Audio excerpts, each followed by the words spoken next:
Bismillahirrahmanirrahim. Assalamualaikum warahmatullahi wabarakatuh. Alhamdulillahirabbil alamin wassalatu wassalamu ala rasulillahil karimil amin nabiyyina Muhammadin wa ala alihi wa sahbihi ajma'in wa ba'd. Fa ya ahbaballahi wa ahbab rasulihi sallallahu alaihi wasallam, usi nafsi wa iyyakum bi taqwallahi faqad fazal muttaqun fala tamutunna illa wa antum muslimun. Faqala ta'ala ya ayyuhalladzina amanu taqullaha haqqa tuqatih wa la tamutunna illa wa antum muslimun. Saudara-saudariku, alhamdulillah mengawali perjumpaan kita dengan bersyukur pada Allah Subhanahu wa taala bahwa kita masih diberikan kesempatan untuk beraktivitas sesuai dengan ajal yang telah Allah tetapkan. Semoga seluruh aktivitas kita, baik yang telah, sedang ataupun akan kita jalani, diridhai dan diberkahi oleh Allah Subhanahu wa taala. Juga kita bermohon kepada Allah Subhanahu wa taala semoga saudara-saudari kita yang berkehidupan sampai dengan detik ini, yang jauh ataupun dekat dengan kita namun belum beriman kepada Allah, dikuatkan jiwa dan lisan mereka untuk bersyahadat sebelum wafat dan kembali kepada Allah Subhanahu wa taala. Semoga seluruh pelaku maksiat dan juga boleh jadi kita termasuk di antaranya diberikan kekuatan kepada jiwa untuk bertobat dan memperbaiki aktivitas lebih baik, hayatan thayyibah, dan semoga kita semua diwafatkan dalam keadaan husnul khatimah. Amin insyaallah. Baiklah, hari ini kita akan mencoba mempelajari pembuka-pembuka dari kitab-kitab, sekaligus juga kita akan coba kenalkan sedikit demi sedikit hal-hal yang penting. Sesungguhnya dari apa yang telah kita uraikan itu sudah banyak mewakili dari kitab-kitab yang menjadi rujukan, namun demikian akan juga baik kalau kita perkenalkan dan kita juga bacakan beberapa hal-hal spesifik yang penting bagi kita untuk diketahui sebelum nanti kita masuk ke dua bagian terakhir. Yang pertama adalah kajian ayat-ayat Makkiyah. Jadi nanti kita akan turunkan surah-surah dan ayat-ayat Makkiyah yang memang secara spesifik ditujukan untuk penguatan akidah. Jadi fase sebelum hijrah ke Yathrib yang kelak menjadi Al-Madinah Al-Munawwarah, surah-surah yang turun utamanya adalah penguatan akidah. Ya, penguatan akidah, keimanan dikala nyaman dan dikala sulit khususnya. Karena fase-fase awal itu yaitu fase-fase yang penuh dengan ujian, fase-fase melewati tantangan, dan demikianlah seseorang yang ingin mencoba menguatkan imannya, meraih kebahagiaan akan melewati liku ujian yang menguji kesungguhan imannya, menguji keseriusan bagaimana dia berkeyakinan. Di situ kalau kita berhasil melewati fase Makkiyah, maka kita akan memasuki fase kehidupan baru yang dengan izin Allah Subhanahu wa taala mengantarkan kepada pancaran-pancaran kemuliaan, kebaikan, kebahagiaan, ketenangan yang kelak juga bernuansa Al-Madinah Al-Munawwarah. Ada kaidah berkata begini ya, kalau ada satu kebaikan dalam waktu atau bahkan tempat, ya tujuan dimaksud bukan ingin menjadikan kita itu mengkultuskan waktu dan tempat yang dimaksudkan, tapi bagaimana meluaskan aura kebaikan dan kemuliaan di tempat dan waktu itu ke tempat-tempat dan waktu-waktu lainnya. Ya, di dalam Islam ada waktu-waktu yang mulia. Di hari-hari misalnya, ya ada sepertiga malam, waktu yang sangat baik. Ya, di antara adzan dan iqamah, waktu yang sangat baik. Ya kan? Menjelang ke subuh untuk istighfar, waktu yang sangat baik. Ada lagi yang sifatnya misalnya ke Jumat, pekanan, kan? Senin dan Kamis untuk puasa, bahkan juga nanti Kamisnya terkait dengan amal-amal kita, ya bagaimana kemudian dikoreksi, dilihat oleh kita, karena pada keadaan itu juga Allah Subhanahu wa taala, kan? Seperti dalam hadis Nabi sallallahu alaihi wasallam yang sahih juga disebutkan menerima pelaporan-pelaporan dari malaikat yang setiap saat Allah Maha mengetahui. Bahkan sebelum dilaporkan pun Allah sudah Maha mengetahui. Ini untuk menunjukkan kepada kita bahwa semua apa yang Allah ciptakan, Allah tetapkan itu berfungsi baik, yang ditunjukkan kepada kita bahwa berjalan sempurna keseluruhannya. Nah, demikian juga dengan adanya Ramadan dan seterusnya. Spirit-spirit kebaikan yang ada di dalamnya sesungguhnya diarahkan, dilatihkan oleh Allah kepada kita untuk menyebar di setiap waktu. Puncaknya setahun sekali saat Ramadan itu kan. Ya bukan berarti kita harus mengkultuskan Ramadannya. Atau boleh jadi kita hanya fokus di Ramadannya saja, sementara 11 bulan berikutnya kembali kepada keadaan-keadaan sebelum Ramadan. Itu yang tidak diinginkan. Jadi diberikannya waktu yang baik seperti Ramadan dalam sebulan, supaya kebaikan di Ramadan itu menyebar di 11 bulan berikutnya.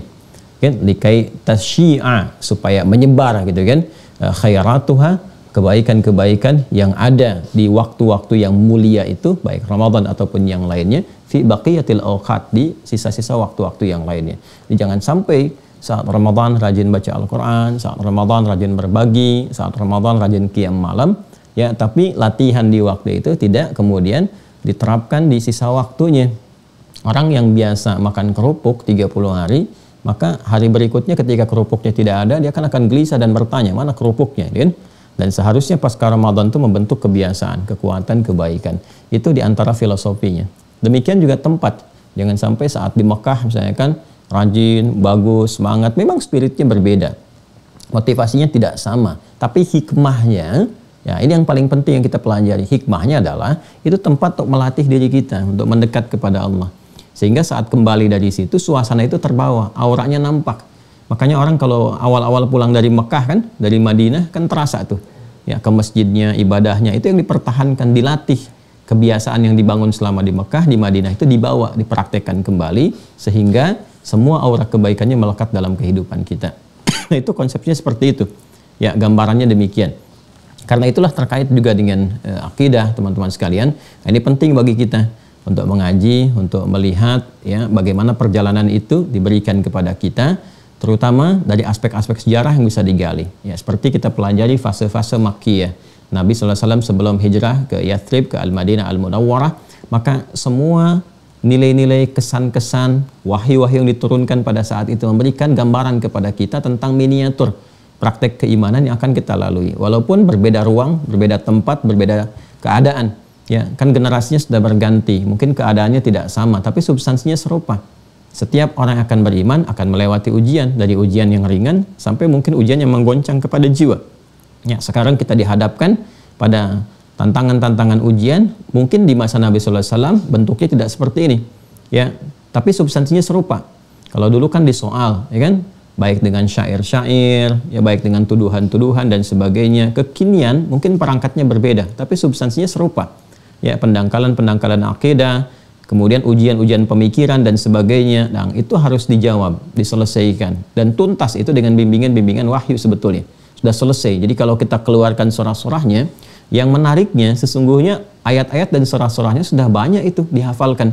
Itulah fitrahnya gitu. Jadi surah-surah melekat yang pada jiwa kita yang umum dibacakan. Umum itu kan awam namanya. Ya, kata kerjanya amma. Amma ya ummu, kan? Nah, itu dari kata amma, itu kan mengakar dari situ, terlahir hybridnya kan awam. Ya, am itu seakar dari situ. Ya, ta'mim seakar dari situ. Ya, jadi semua kata-kata yang awam, am, itu kan, itu seakar dengan verbnya dari kata ain, kemudian mim ditasydidkan jadi amma, ya kan, sesuatu yang umum gitu kan. Nah, dari situ muncul kata awam, melekat pada setiap jiwa orang-orang beriman, mudah dihafalkan kalangan awam, maksudnya umum, secara umum, ya kan? Itu tanpa disadari surah-surah itu adalah benteng akidah sebetulnya, surah-surah yang terkait dengan penguatan akidah. Makanya kita umumnya kan banyak menghafal juz amma kan, ya, juz amma itu bisa dipahami dengan dua hal. Yang pertama adalah juz yang dibuka dengan kalimat amma di awal surahnya, karena dibuka dengan an-naba, amma yatasa'alun, karena itu disebut dengan juz amma. Juz ke-30 terakhir yang dibuka dengan kata amma di surah an-naba. Ya, nah, ada yang kedua dari segi maknawi. Ya, dari segi maknawi itu digambarkan ini juz yang umumnya diketahui, mudah dihafalkan oleh orang-orang Islam, orang-orang beriman. Ya, kenapa menjadi mudah? Salah satu hikmahnya bukan hanya desainnya itu digunakan untuk sholat sebagai kemudahan dalam ibadah, tapi lebih daripada itu kalau kita gali di antara rahasianya adalah menjadi mudah karena ini ayat-ayat yang otomatis menguatkan fondasi keimanan. Jadi surah-surahnya kalau kita pelajari, digali, itu lebih menguatkan keimanan kita, jiwa kita. Ya, ada yang membangun ketenangan, kenyamanan saat dikucilkan ketika misalnya memeluk Islam atau ingin lebih dekat dengan Islam, dengan tuntunan agama. Ya, ada pengucilan, ada tuduhan, ada macam-macam. Itu mengatasinya ada di situ. Ya, surah-surahnya ada di situ. Ya, bagaimana kita mengkaji ad-duha, al-insyirah gitu kan.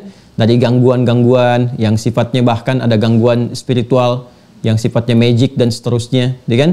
Nah, itu juga ada nanti surah-surahnya dan sebagainya. Nah, itu nanti kalau kita sudah sampai ke surah-surah itu, ngajinya selesai, dengan penjagaan sahabat tentang itu juga tuntas, baru kita masuk bagian terakhirnya ke dialektika, masa-masa era pasca wafatnya Nabi sallallahu alaihi wasallam, masa sahabat, tabi'in, kemudian nanti munculnya golongan-golongan, pengaruh-pengaruh pemikiran-pemikiran di masa keemasan Islam. Nah, itu jadi pengetahuan saja. Ya, bukan materi pendalaman. Itu jadi pengetahuan untuk menghadapi tantangan. Sehingga nanti dari situ muncul sikap bijak. Ya, bagaimana kita menyikapi hal-hal demikian yang muncul dan berpegang teguh kepada yang benar. Nanti yang kita akan dapati dari situ puncaknya adalah tentang hadis Nabi Sallallahu Alaihi Wasallam itu, yang umat terbagi kepada berapa golongan dan sebagainya, dan nanti ada satu yang berpegang teguh kepada Alkitab dan Sunnah, yang itu yang akan dipegang kuat, ya. Nah, itu kemana arahnya? Ini kurikulum yang sedang kita kaji. Jadi kurikulum dasarnya ini yang kita bahas, yang jauh dari perpentangan, ya kan? Jauh dari perselisihan-perselisihan, semua akan sepakat. Yang kita bahas ya lebih daripada 50 episode. Ya, ini mungkin sudah episode yang ke-60 sekarang ini. Kalau kita mau kaji, itu nggak ada perbedaan pendapat di situ. Mau aliran manapun termasuk, ya. Kalau kita berada di frame keislaman, frame keimanan, semua akan sepakat. Ya, tentang rukun iman, tentang Allah dan seterusnya sampai dengan qada dan qadar sampai penjagaannya. Nah, nanti detail-detail terkait dengan itu kita akan kaji, dan ini yang akan kita pegang teguh. Ini yang abadi sifatnya. Akan terus berlanjut, akan dipegang oleh setiap insan beriman. Ya, sampai sekarang kan kita tidak pernah menyampaikan tentang atau membahas, ya, atau bahkan mengurai perbedaan pendapat ulama tentang apa yang kita kaji. Qul huwallahu ahad, ya qul huwallahu ahad, kan? Iman kepada malaikat terus sampai dengan selesai, ya, rukun-rukunnya sampai kemarin kita mengaji tentang penyakit-penyakitnya, itu semua persepsinya serupa. Nggak akan ada perbedaan. Nah, ini kurikulum hakiki yang kita pegang sampai wafat tuh, ini yang kita pegang. Ya, jadi bukan larut kepada perbedaan ini, perbedaan itu, perselisihan ini, perselisihan itu. Ya, habis nanti waktu kita ke situ. Ya, sementara implementasi dari akidah untuk beribadah malah semakin berkurang. Jadi sibuknya malah adu argumentasi. Ya, nah, sibuknya terjebak dalam dunia-dunia dialektika. Itu yang nanti menyita waktu berlebihan. Sehingga untuk ibadahnya, untuk menguatkan pada jiwa kita, orang dulu kan simpel-simpel. Ya, kita aja di masa, ya, saya mengalami waktu kecil 90-an itu kan nggak serumit sekarang gitu dialektikanya, ya kan? Ya, orang kan tinggal akidahnya sudah jelas Islam, tinggal beribadah, tinggal nyaman, ditekuni, ya, sore-sore mengaji, malam-malam menyimak, siang-siang sekolah, kalau yang lain bertani malah mengaji dan sebagainya. Jadi simpel gitu. Ya, nah, dialektika itu muncul berdasarkan keadaan masanya, ruangnya, waktunya. Di situ nanti kita akan bersikap proporsional saja. Sementara yang kita jaga adalah itu. Ya, kurikulum yang telah kita bahas, kita kuasai, implementasikan dalam fikih nanti, jaga sampai meninggal. Itu aja gitu. Dan itu hidupnya akan simpel, lebih menenangkan, lebih menyenangkan, lebih semangat untuk ibadah, dan mudah-mudahan wafat dalam keadaan husnul khatimah. Nah, ini yang dijaga. Akidah ini yang dipertahankan, yang memang Allah telah siapkan terjaga dari mulai awal syariat itu diturunkan. Akidah itu kemudian juga dibawa misinya, ya, Nabi Adam alaihissalam datang kemudian diturunkan ke muka bumi, ya, sudah memulai misinya sebagai khalifah di bumi dan sekaligus untuk beribadah kepada Allah. Inni ja'ilun fil ardi khalifah, Al-Baqarah ayat 30, saat yang bersamaan wa ma khalaqtul jinna wal insa illa liya'budun. Nah, ibadah itu nggak mungkin terjadi kalau tidak ada asas akidahnya. Jadi Nabi Adam turun ke bumi pun sudah membawa, ya, akidah yang satu. Ya, untuk apa? Ubudiyah lillah, sebagai penyembahan kepada Allah. Tertanam dalam jiwa beliau akidah, ya, yang kuat, keimanan yang kuat, yang kokoh untuk menyembah Allah dan menuhankan Allah Subhanahu wa taala. Dan ini yang terus kemudian diwariskan oleh generasi setelahnya sampai ke kita sekarang dengan nabi kita yang mulia Nabi Muhammad sallallahu alaihi wasallam. Ya, inna auhayna ila nuhin, ya, inna auhayna ilaika kama auhayna ila nuhin wan nabiyyina min ba'di. Di Quran surah keempat An-Nisa ayat 163 itu.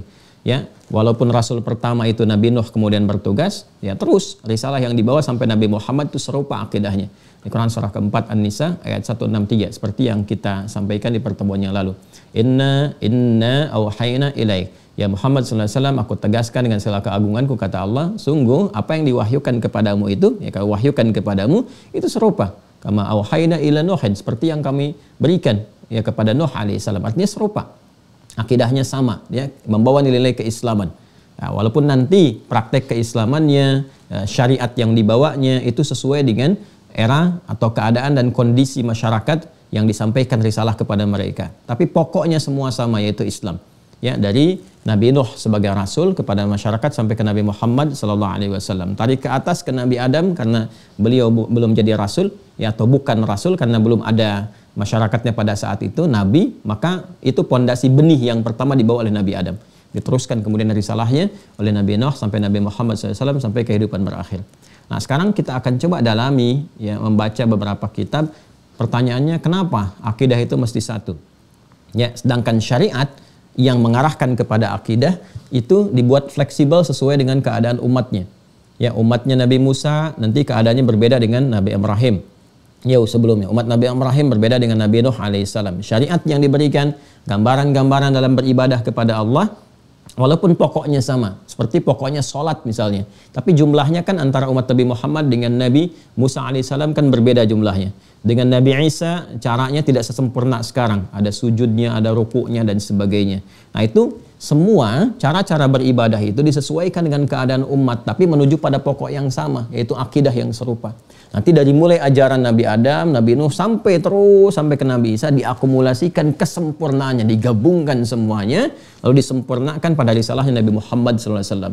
Makanya sholatnya kita yang paling sempurna. Ada berdirinya, ada rukuknya, ada sujudnya, ya kan? Di Nabi Zakaria alaihissalam saat dicontohkan dalam Al-Quran sholat berdiri, ya, diperintahkan kepada Maryam alaihissalam itu sampai ke ruku', ya, kemudian ke sujud. Itu digabungkan keseluruhannya nanti dari atas sampai dengan ke bawah, disempurnakan keseluruhan. Jadi kita dari mulai menghadap ke arah kiblat, dari takbirnya, dari kesempurnaannya, semua diselesaikan. Jadi itulah rasa bersyukur kita mendapatkan syariat penutup pada Rasul mulia Nabi Muhammad sallallahu alaihi wasallam. Namun akidah yang dibawa semua menuju satu. Ya, satu yang sama. Nabi Isa, Yesus, Mesias menyembah Allah Subhanahu wa taala. Nabi Zakaria menyembah Allah Subhanahu wa taala. Nabi Musa demikian sampai dengan ke atasnya. Nah, sekarang pertanyaannya, kenapa kalau syariatnya menyesuaikan atau diberikan yang sesuai dengan maslahat hamba, sedangkan akidahnya harus satu? Akidahnya nggak boleh berbeda dari awal sampai dengan akhir. Nah, ini yang akan coba kita kaji, dan yang menjawab itu di antara sekian kitab, yaitu di antaranya ini Al-Aqaid Al-Islamiyah, kitab ini ya, karya Syekh Said Sabiq yang lahir tahun 1915, yang wafat tahun 2000. Ini termasuk yang modern, yang kontemporer. Ya. Nanti dikuatkan juga, nanti kita punya beberapa ya kitab-kitab yang nanti kita akan tunjukkan kepada teman-teman sekalian. Nah, ini ada Al-I'tiqad Al-Khalis, kan? Karya Imam Alauddin Ibrahim. Kemudian nanti ada Fathul Majid, ya, syarah kitab Tauhid. Ini juga kita nanti akan baca. Nanti yang kurikulum Al-Azhar, Muzakkarah fi Ilmi Tauhid juga kita akan baca beberapa bagiannya. Ya, cuma nanti saya akan mulai dengan memperkenalkan yang ini dulu, yang simple. Ya, dan ini menarik teman-teman sekalian. Ini beliau ini alim dan faqih. Ya, sebetulnya ada dua kitab yang terkenal, sangat populer dari Syekh Said Sabiq ini. Ya, yang pertama adalah Fiqh Sunnah.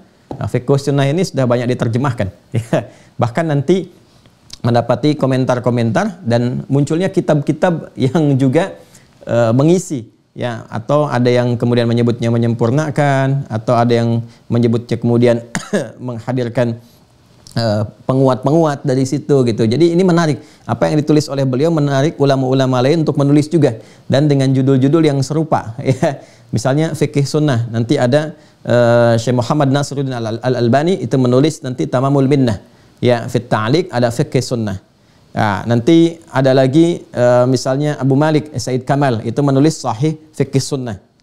Asal kitab mulanya, sumbernya adalah kitab yang ditulis oleh beliau ini, Fikih Sunnah. Itu kitab yang memang sangat simpel, sangat mudah, bahasa-bahasanya gampang dipahami dan jauh dari kontroversi. Itu hal-hal yang simpel untuk dikaji dalam masalah fikih. Nanti ketika masuk bab fikih saya tunjukkan. Nah, di sini nanti bahkan ulama di Saudi nanti kumpul bikin kitab lagi yang untuk memberikan gambaran dengan kitab ini, dibuat kitab lagi dari sini, terinspirasi bikin metode yang mudah, namanya Al-Fiqhul Muyassar. Jadi ini menarik ini ya, apa yang ditulis oleh beliau menginspirasi ulama-ulama lain untuk menghadirkan kitab-kitab dengan nama-nama yang serupa atau metode yang sama. Karena ini punya keunggulan, beliau itu kalau menulis keunggulannya itu di metodologi. Jadi mudah untuk dipahami, simpel, mudah dipahami, langsung ke esensinya gitu, seperti apa. Sehingga nggak terlalu rumit belajarnya. Nanti kalau sudah masuk bab fikih saya tunjukkan kitab-kitab induk seperti apa, turunannya bagaimana ke bawahnya, ya. Nah, di antara kitab yang populer itu yang pertama, yang kedua ini ya Al-Aqaid Al-Islamiyah di bidang akidah. Ini pun simpel. Dan simpelnya itu bisa memberikan penjelasan tentang konsepsi-konsepsi kitab-kitab klasik dengan nuansa yang modern. Ya, dengan pendekatan-pendekatan yang baru yang ada di zamannya gitu. Jadi, kita kan nggak terlalu jauh ya. di abad ke-20 kan, dari 1915 sampai dengan ke-2000, sekarang kita masuk abad ke-21, kan nggak terlalu jauh masanya.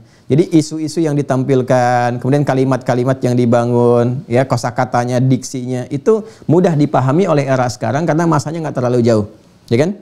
Nah, yang masa lalu kan gini, kalau kita mau contohkan sesuatu, ya memberikan contoh, ajarannya sama, substansinya serupa. Namun kalau kita ingin memberi contoh, kan kita nggak mungkin memberi contoh yang ada di masa depan. Yang memungkinkan diberi contoh itu yang ada di masa yang sedang kita lalui, ya kan? Kita memberi contoh sekarang, kita beri contoh ya orang-orang di masa kini, keadaan masa kini. Masa lalu sebagai inspirasi, tapi masa depan belum dilalui kan? Nggak bisa kita berikan contoh di masa depan. Yang ada adalah perkiraan-perkiraan kita, mungkin begini, mungkin begitu. Kalau Al-Quran sudah mutlak, kalau hadis sudah mutlak. Nah ini karena dekat masanya ke kita, maka contoh-contoh yang diberikan pun nggak akan jauh dari apa yang pernah kita kenali. Ya, tahun 2000 kan masih dekat dengan kita. Sekarang 2022, jadi kan 22 tahun berlalu ke belakang, gitu kan? Nah, tahun 90-an kan nggak terlalu jauh. Jadi contoh yang diberikan pun di masa-masa kita alami, kita rasakan, sehingga, nah ini yang paling penting bagi kita. Ya, baik contoh penguatan akidah, penyimpangan-penyimpangan yang ada, pemikiran-pemikiran sebagai tantangan, kita hadapi langsung. Ya, karena embrionya boleh jadi muncul di masa itu, sekarang berkembang. Jadi kita tahu nih, oh ini kalau aliran ini, berarti ini aliran-aliran sebetulnya penyakit, membawa ini nih, nuansa-nuansa ini. Kan kemarin kita belajar penyakit akidah kan? Tentang nifak, jadi munafik, namanya bisa banyak. Nah ini kitab-kitab kontemporer penting membawa bimbingan-bimbingan substansi yang serupa, yang mengakar sama sampai ke era Nabi, tapi menampilkan nuansa yang kita rasakan di dunia kekinian gitu. Ya, jadi kita tahu penyakitnya. Kalau dulu kita melihat misalnya ada Mu'tazilah, kan Qadariyah, Jabariyah, itu kan masa-masa dulu istilah-istilahnya, kan? Kekinian itu bertransformasi nanti namanya. Ya, kayak Mu'tazilah, ada yang lebih Mu'tazilah dibandingkan Mu'tazilah dulu, seperti liberal, kan? Ya, yang dikenal dengan sepilis itu, sekular, liberal dengan pluralis dan sebagainya. Itu kan embrionya embryo seperti itu, tapi nuansanya kekinian. Jadi kalau Anda nggak kenal dengan yang sekarang, Anda akan mengira ini aja yang di masa lalu yang penyakit. Sementara nama-nama yang berubah kekinian seperti sekarang diduga sebagai aliran biasa. Ya, postmodernisme dalam pembahasannya itu ya. Di masa-masa modern melahirkan aliran pemikiran itu bukan baru sebetulnya. Sudah keduluan dan solusinya sudah ada. Nah, ini kitab-kitab yang coba kita tampilkan. Kita membaca ya. Nah, nanti apa yang sesuai dengan kurikulum kita itu yang kita ambil ya. Baik di halaman yang ke-9 yang saya yakin dulu pernah di-scan juga. Ya, pernah di-upload juga. Jadi kalau Anda masih pegang yang Al-Aqaidah Al-Islamiyah, dulu kan yang mafhumul iman awal aqidah itu. Ya, kita sudah sampaikan intinya. Bismillahirrahmanirrahim. Limadza kanatil aqidah wahidah wa khalidah? Ya, limadza kanatil aqidatu wahidatan wa khalidah? Ya, pertanyaannya kenapa akidah itu mesti satu dan kekal? Ya, tadi kan sudah kita bahas dari awal, ya kan? Bahwa apa yang dibawa oleh Nabi Adam alaihissalam sampai Nabi Muhammad sallallahu alaihi wasallam, ya, dari Nabi Adam turun ke bumi, kan, memulai misi. Quran surah kedua ayat 38. Qulna ihbitu minha jami'a. Jadi dimulai misi. Sebagai apa? Pertama khalifah, ya kan? Ini sudah saya terangkan berkali-kali namanya, termasuk konsekuensinya. Quran surah kedua ayat 30. Kemudian membawa misi ibadah. Quran surah ke-51 ayat 56. Kan? Beliau turun bersama pasangannya Sayyidah Hawa alaihissalam. Ya. Nah, jadi belum ada umat nih, belum ada masyarakat. Nah, karena itu statusnya nabi. Status beliau ini nabi. Ya, Nabi Allah. Ya, karena itu menjadi insan terpilih. Insan terpilih itu kan nanti bisa nabi statusnya, bisa rasul, kan? Bisa dari kalangan aulia, ulama, salihin. Ya, jadi kalau digabungkan nanti itu dipilih, itu istofa, pilihan-pilihan khusus yang memberikan kesan baik dan misi, itu bahasa Arabnya istofa namanya. Istofa. Ya. Kalau melekat kepada orang menjadi identitas disebut Mustafa. Ya. Makanya kita menyebut Rasulullah SAW dengan nama Mustafa yang terpilih. Nah ini bukan hanya sekedar terpilih, tapi dipilih untuk membawa kesan keutamaan tertentu dan misi-misi tertentu. Ya, bisa nanti nabi, bisa kalangan rasul, bisa kalangan aulia as-salihin minal ulama, dari kalangan ulama dan turunannya. Kalau kita gabungkan keseluruhannya nanti ada di Quran surah ketiga. Di Islam tuh lengkap sekali, ayat 33. Ya. Jadi bukan hanya paparan tapi lengkap dengan pondasi dalilnya, keterangannya yang sifatnya valid. Innallaha astafa Adam, ya, sebagai nabi. Kemudian juga nanti turun dengan pasangannya Sayyidah Hawa alaihissalam. Nah, keduanya nanti membangun rumah tangga dengan misi ini sebagai khalifah dan juga untuk beribadah. Ya, saat berumah tangga ini nanti melahirkan keturunan-keturunan dari beliau. Quran surah berlahir keturunan. Ya, dalam berumah tangga keturunan yang menyebar. Ini berumah tangga. Hadirkan keturunan yang menyebar. Quran surah keempat ayat 1. An-Nisa ayat 1. Ya ayuhan nasu taqu rabbakumul ladzi khalaqakum min nafsin wahidah Adam wa khalaqa minha zawjaha Hawa wa batta minhuma rijalan katsiran wa nisaa. Berketurunan, ya kan? Nanti dari keturunan ini melahirkan komunitas. Mulai bersuku-suku, mulai berkomunitas, bermasyarakat, berkelompok, ya, RT, RW dan sebagainya sampai dengan menyebar. Nanti ini komunitas yang bersuku-suku, ya. Ada di Quran surah ke-49 ayat ke-14. Ayat 13, maaf, ayat 13. Ya. Quran surah 49 ayat ke-13. Ya ayyuhan nasu, ini ya ayyuhan nas, dia ayyuhan nas. Ya ayyuhan nasu inna khalaqnakum min dzakarin wa untha. Hai semua manusia, kami ciptakan kalian dari keturunan Adam, itu ada yang laki-laki dan perempuan. Wa ja'alnakum syu'uban wa qabail. Dan kami tetapkan keadaan kalian itu berkomunitas dan bersuku-suku. Lita'arafu, supaya membangun harmoni, menuntaskan misi ini. Tahu dari mana misi ini? Ya, yang dituntaskan. Ujung ayatnya lihat, inna akramakum indallahi atqakum. Sungguh yang paling mulia di antara kalian di sisi Allah adalah orang yang paling takwa. Sedangkan takwa itu puncak dari perjuangan nih sebagai khalifah dan ibadah. Ibadah membentuk ketakwaan kan? Ya, salat jadi orang takwa, puasa menjadi takwa, haji, umrah menjadi takwa dan turunannya. Ini gambarannya. Nah, ini berkomunitas, tentu sudah ada generasi yang terus mewariskan, karena sebagai khalifah maknanya dari kata khalafa itu saling menggantikan. Kalau saling menggantikan berarti kan selesai. Kalau selesai meninggal, pulang kan? Makanya kita bahas di pertemuan lalu, semua yang misi yang dibawa ini diberikan batas waktu, disebut dengan ajal. Ya. Ini yang berkomunitas, komunitas bersuku-suku, itu gabungannya itu disebut dengan umat namanya. Ya kan? Makanya kita mengenal umatnya ini, umatnya itu. Umat Nabi Ibrahim, umat Nabi Musa, umat Nabi Isa, umat Nabi Muhammad sallallahu alaihi wasallam, ya kan? Nah, ini setiap yang bergenerasi, berumat, berkomunitas, itu diberi batas waktu kehidupan dengan nama ajal. Adam pun juga punya ajal. Seperti yang lainnya juga punya ajal. Quran surah ke-7 ayat 34. Ya. Walikulli ummatin ajal. Setiap umat ada batas waktu berkehidupannya untuk menuntaskan, menyukseskan ini, membawa misi khalifah dan ibadah di muka bumi. Walikulli ummatin ajal fa idza jaa ajaluhum la yastakhiruna sa'atan wa la yastaqdimun. Kalau sudah tiba ajalnya, maka sudah selesai, enggak bisa dimajukan, enggak bisa dimundurkan. Akan ada yang datang. Apa yang datang? Maut, ya kan? Quran surah ke-3 ayat 185.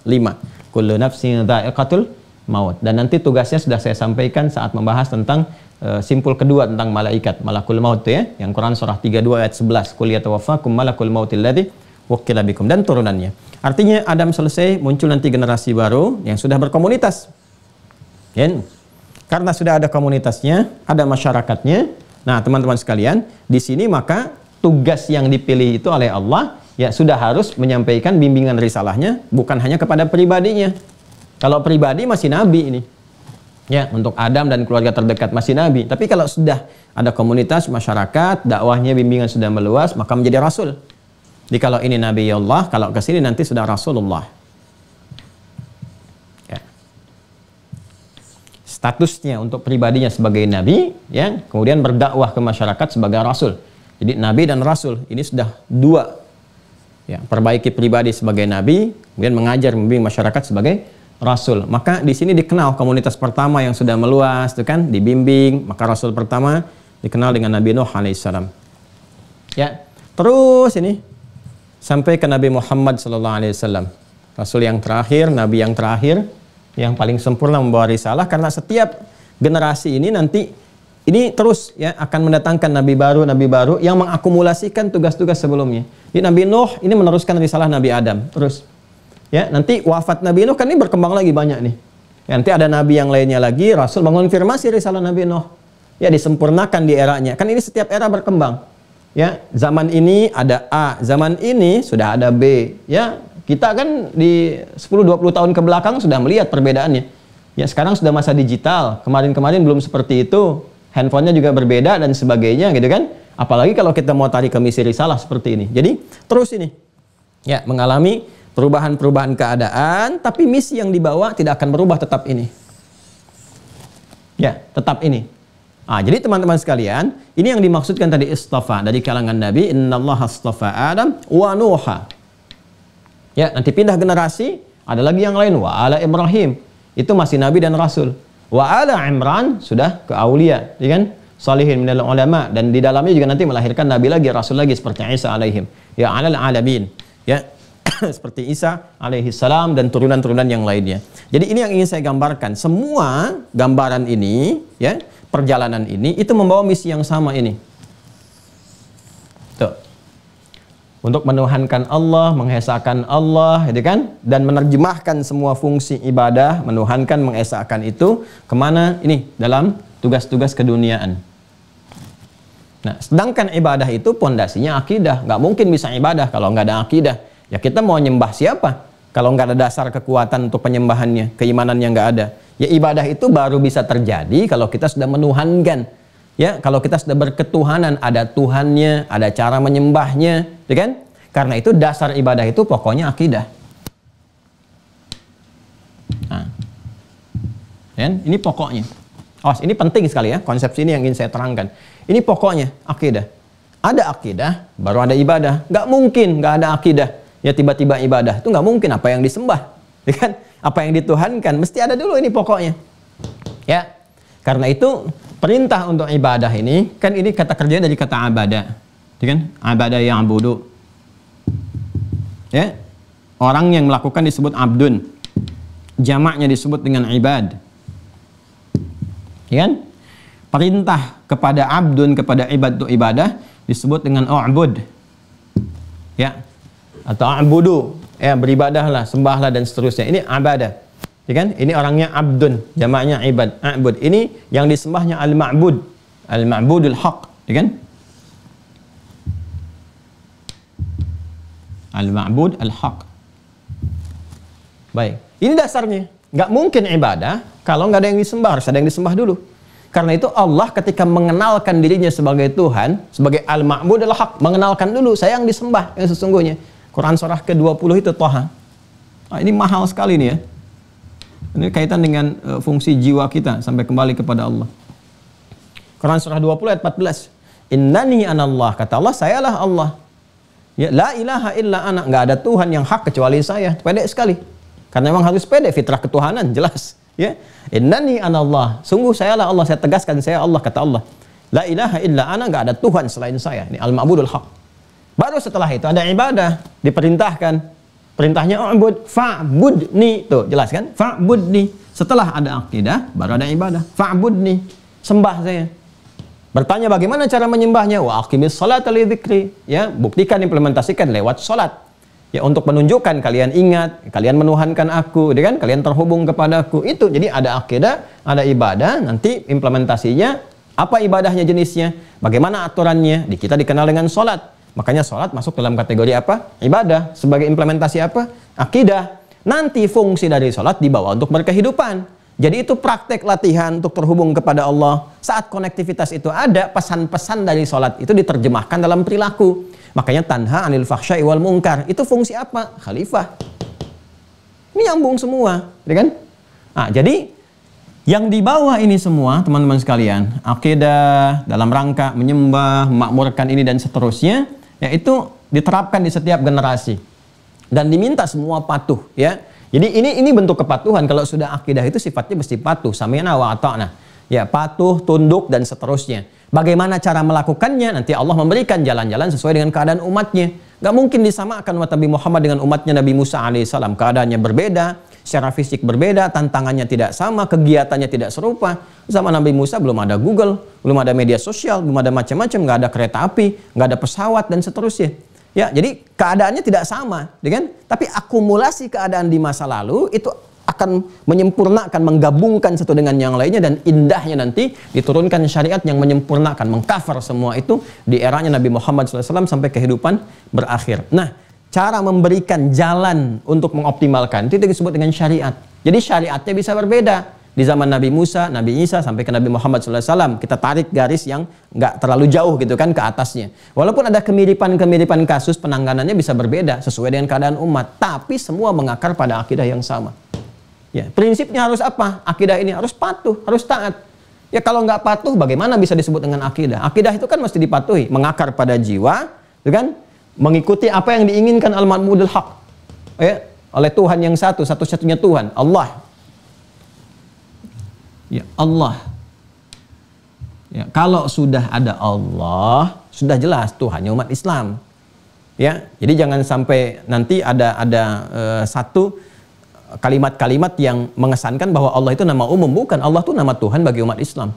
Makanya orang jahiliyah saat bertanya dulu itu, ya qul, ya, katakan kan Muhammad SAW, Allah turunkan surah Al-Ikhlas itu, qul huwallahu ahad, dialah Allah, ya kan? Kenapa turun surah itu? Karena dulu waktu awal-awal turun itu menggunakan kata Rabb, menggunakannya dengan menggunakan kata Rabb, nama umum yang memberikan perhatian, seperti saya bahas di awal-awal dulu, memberikan perhatian, kebutuhan, rasa sayang dan sebagainya, itu kan perhatian, perawatan, tanda-tanda dan seterusnya. Nah itu orang-orang kafir Quraisy pada masa itu merasakan bahwa ini Lata, Manat, Uzza juga, Lata, Manat, Uzza, Hubal dan sebagainya itu punya fungsi Rabb juga. Jadi mereka menyebutnya ini berhala-berhala itu dengan Rabb juga. Maka dari itu mereka mengatakan kepada Nabi Muhammad, siapa nama Rabbmu itu? Ya, kalau cuma Rabb, ini Lata juga Rabb kami, Uzza Rabb kami, kata mereka. Jadi kan Hubal Rabb kami, kata mereka, berhala yang terbesarnya. Maka turun surah Al-Ikhlas untuk menanggalkan semua itu dan mengarahkan kepada Tuhan yang hakul. Katakan Muhammad SAW, huwa, yang dimaksud Rabb itu dengan Allah, dialah Allah Subhanahu wa taala. Ahad, yang punya sifat ahad, yang pernah saya terangkan dulu. Ya, jadi kalau sudah disebutkan Allah, sudah itu Tuhannya umat Islam. Jelas ya? Karena nanti kalau sudah masuk ke dialektika, saya tunjukkan ada satu pembahasan khusus tentang orientalis dan misionaris. Nanti saya sudah belajar, yaitu ada bukunya sendiri. Nanti di antara kalimat yang dimunculkan supaya kita ada keraguan dan sebagainya, seakan-akan dibuat Allah itu nama umum bagi Tuhan. Ya, sehingga nanti seakan-akan ada kesan pertanyaan, ini Allah saya, Allah kamu siapa? Gitu kan? Nah itu pertanyaan yang rancu, karena Allah itu kalau sudah disebutkan ya sudah mengacu pada Tuhannya umat Islam. Jelas ya? Nah ini al-ma'budul haq. Jadi setiap yang terhubung ke sini, ini yang disebut dengan akidah. Dan sifatnya harus dipatuhi, harus ditaati. Patuh, taat. Oh jelas ya, Anda sama pimpinannya patuh, taat. Kalau nggak patuh, nggak taat, pimpinan birokrat, keluar kan? Pindah posisi, dimutasi, atau selesai. Ya, di pekerjaan Anda kalau nggak patuh, nggak taat, ya pada garis komandonya selesai. Di militer apalagi? Ya, jadi Anda bayangkan, dalam kehidupan dunia saja ada garis kepatuhan, ketaatan pada yang tinggi. Maka dalam akidah sudah pasti lebih daripada itu, karena sifatnya maha tinggi. Ya, maha segalanya. Karena itu mesti ada kepatuhan, ketundukan dari dasar ini. Nah, patuh, tunduk, taat itu bahasa Arabnya aslama yuslimu. Aslama yuslimu.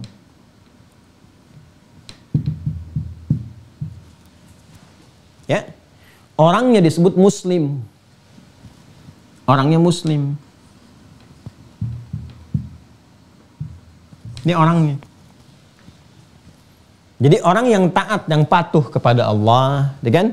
Yang punya akidah, kan? Yang menaati, yang siap mengerjakan, melakukan apa yang diinginkan oleh yang maha tinggi Allah Subhanahu wa taala, itu namanya muslim. Ini sifat pada ketundukan, kepatuhan dan seterusnya. Jelas ya? Makanya Nabi Ibrahim mendeklar bahwa dirinya pun muslim, dan Allah perintahkan aslim, tunduk, patuh engkau. Itu kan ada di Quran surah kedua Al-Baqarah ayat 131. Quran surah kedua ayat 131. Idz qala lahu rabbuhu aslim qala aslamtu lirabbil alamin. Semua mengonfirmasi. Ketika Rabb yang berfirman ya kepada Ibrahim alaihissalam, aslim, tunduk, patuh, taat engkau. Beliau mengatakan aslamtu lirabbil alamin, saya patuh tunduk kepada Rabbul alamin. Siapa Rabbul alamin? Allah. Tahu dari mana? Al-Fatihah ayat 2. Alhamdulillahi rabbil alamin. Kembali ke sini. Ya.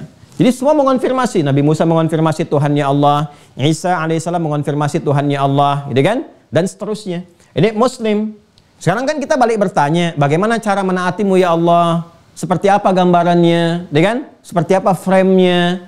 Bagaimana kemudian ruangnya, gitu kan? Nah itu frame-nya, caranya, ruangnya, tuntunannya disebut Islam namanya. Keadaannya disebut Islam. Aslama yuslimu Islam. Orangnya Muslim. Jadi ketika dia mengatakan saya patuh tunduk kepada Allah, taat kepada Allah, itu sudah masuk di dalam Islam. Ini frame-nya. Orangnya disebut apa? Muslim. Jelas ya? Ah, jadi kalau mau kita konfirmasi ke atasnya semua, ini semua Muslim. Ini Adam. Adam tunduk nggak? Patuh nggak kepada Allah? Patuh, berarti Muslim. Ya kan? Nabi Nuh tunduk, patuh nggak kepada Allah? Patuh, taat. Mana mungkin menyimpang dari ketentuan Tuhan? Nggak mungkin. Nabi Nuh alaihissalam menggeser risalah, memanipulasi atau mengkorupsi wahyu yang turun. Tidak mungkin, pasti patuh, taat, berarti Muslim. Ya. Kalau sudah Muslim, pasti Islam. Akidahnya pasti sama. Ya kan? Nah, kalau syariatnya mungkin akan sesuai dengan keadaan umat, tapi akidah akan sama. Berarti akidahnya apa? Akidahnya Islam. Ya kan? Karena mengakar pada satu jalur yang sama. Berarti Nabi Nuh Muslim, Nabi Musa Muslim, Nabi Isa Muslim. Apa yang dibawa risalahnya? Risalah Islam. Syariat sesuai dengan keadaan umat. Kalau benar nanti mengerjakannya dengan baik, nah ini orangnya Muslim, frame-nya al-Islam, tuntunannya disebut dengan as-silmi. Ini sudah punya makna sendiri. Allahu Akbar. Ya. Jadi ini spiritnya kepatuhan, ketundukan. Makanya ketika mendengar semua perintah Allah, kita katakan sami'na, kami dengar, wa ata'na, kami taat. Nih. Sami'na wa ata'na, sami'na wa ata'na. Amana ar-rasulu bima unzila ilaihi min rabbi wal mu'minun. Kullun amana billahi, ya kan? Wa malaikati wa kutubi, terus sampai di ujungnya apa? Sami'na wa ata'na. Mereka semua mengatakan sami'na wa ata'na. Ghufranaka rabbana wa ilaikal masir. Ya kan? Itu yang Al-Baqarah ayat 285 itu. Ini harusnya sami'na, kami dengar, kami taat, kami patuh. Nah, taat patuh itu ya Muslim. Semua mengatakan demikian. Nah, nanti untuk menaati itu frame-nya disebut Islam. Ajarannya disebut dengan silmi.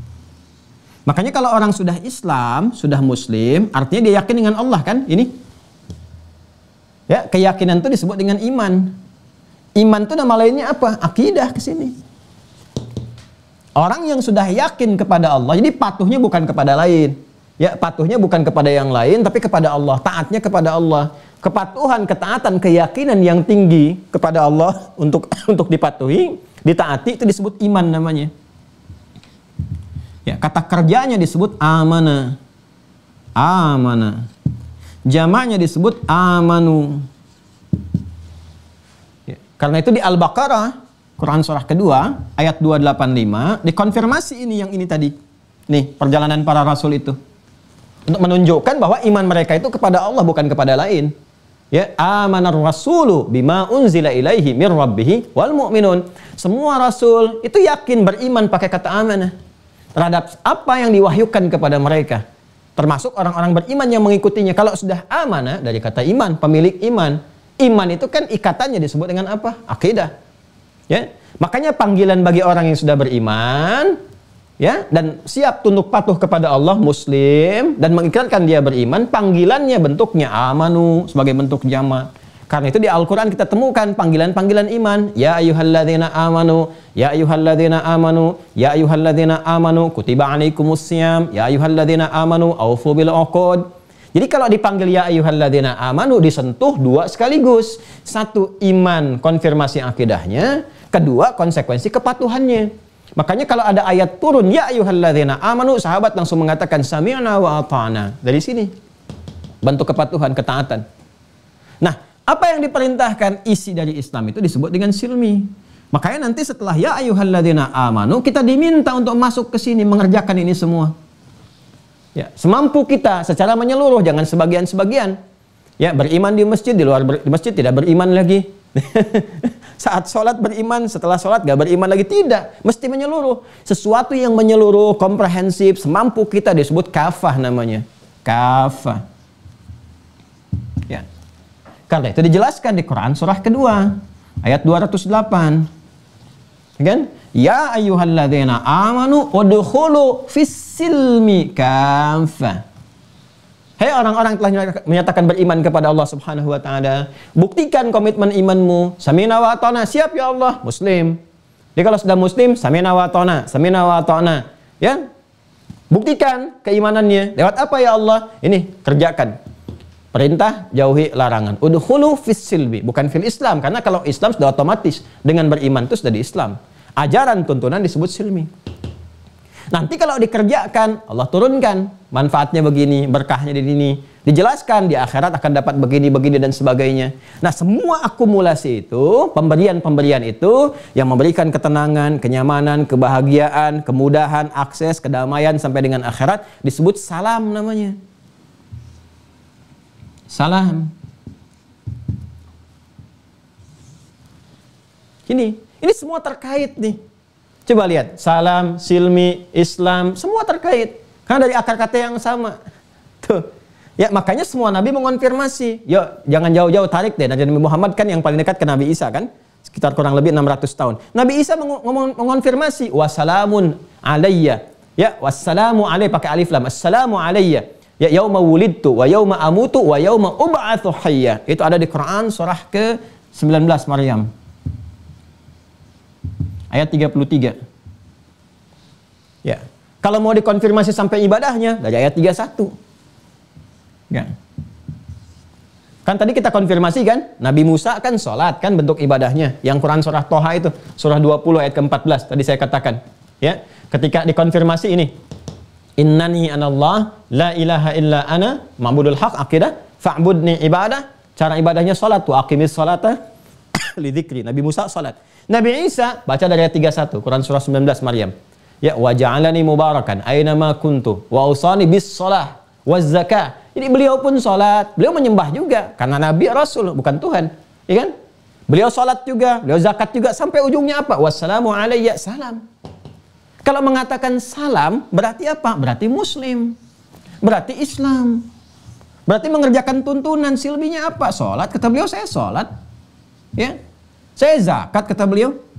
Saya berbuat baik pada orang tua, pada ibu saya, ya kan? Dan seterusnya. Ini gambarannya. Maka dikonfirmasi, wassalamu alayya. Saya mendapatkan salam, jaminan keselamatan. Ya, salam ini sudah otomatis, teman-teman sekalian. Ya, Nabi Yahya, lihat sampai ke ayat 15-nya. Ini kalau kita 31, 33 untuk Nabi Isa, Nabi Yahya kan duluan. Ya, sebelum Nabi Isa, membuka jalan untuk Nabi Isa. Sebagaimana Nabi Harun membuka jalan untuk Nabi Musa alaihissalam. Jadi di sini, Nabi Yahya di Quran surah 19 ayat 15 ya. Itu mengonfirmasi juga wassalamun alaihi yauma wulida wa yauma yamutu wa yauma yub'atsu hayya. Ya, jadi ucapan ini bukan selamat tentang kelahiran, bukan, tapi mengonfirmasi tentang keislaman, tentang akidahnya. Kenapa selamat? Karena mendekat kepada Allah. Kenapa selamat? Karena sholat, karena zakat, karena pegang teguh kepada kitab. Ini kan ayat 15 didahului ayat sebelumnya. Dari ayat 12 itu kan kalau kita baca, ya Yahya khudhil kitaba biquwwah wa atainahul hukma sabiyya, kan wa hananan min ladunna wa zakatan wa kana taqiyya wa barram biwalidayhi wa lam yakun jabbaran asiyya wa salamun alaihi yauma wulida wa yauma yamutu wa yauma yub'atsu hayya. Berarti mengonfirmasi Nabi Yahya itu apa? Muslim. Nabi Isa apa? Muslim. Nabi Musa apa? Muslim. Semua membawa risalah yang sama, keislaman. Ya, kalau kita gali semuanya sama tuh, Islam semua. Oh, jadi ini bukan dalil ucapan selamat kelahiran ya. Jadi kalau Nabi Isa mengatakan wassalamu alayya itu bukan menunjukkan bahwa ini loh maksudnya selamat kepada saya yang dilahirkan, bukan. Itu bukan dalil selamat kelahiran. Buka semua kitab tafsir menunjukkan bahwa ini keselamatan terkait dengan akidah.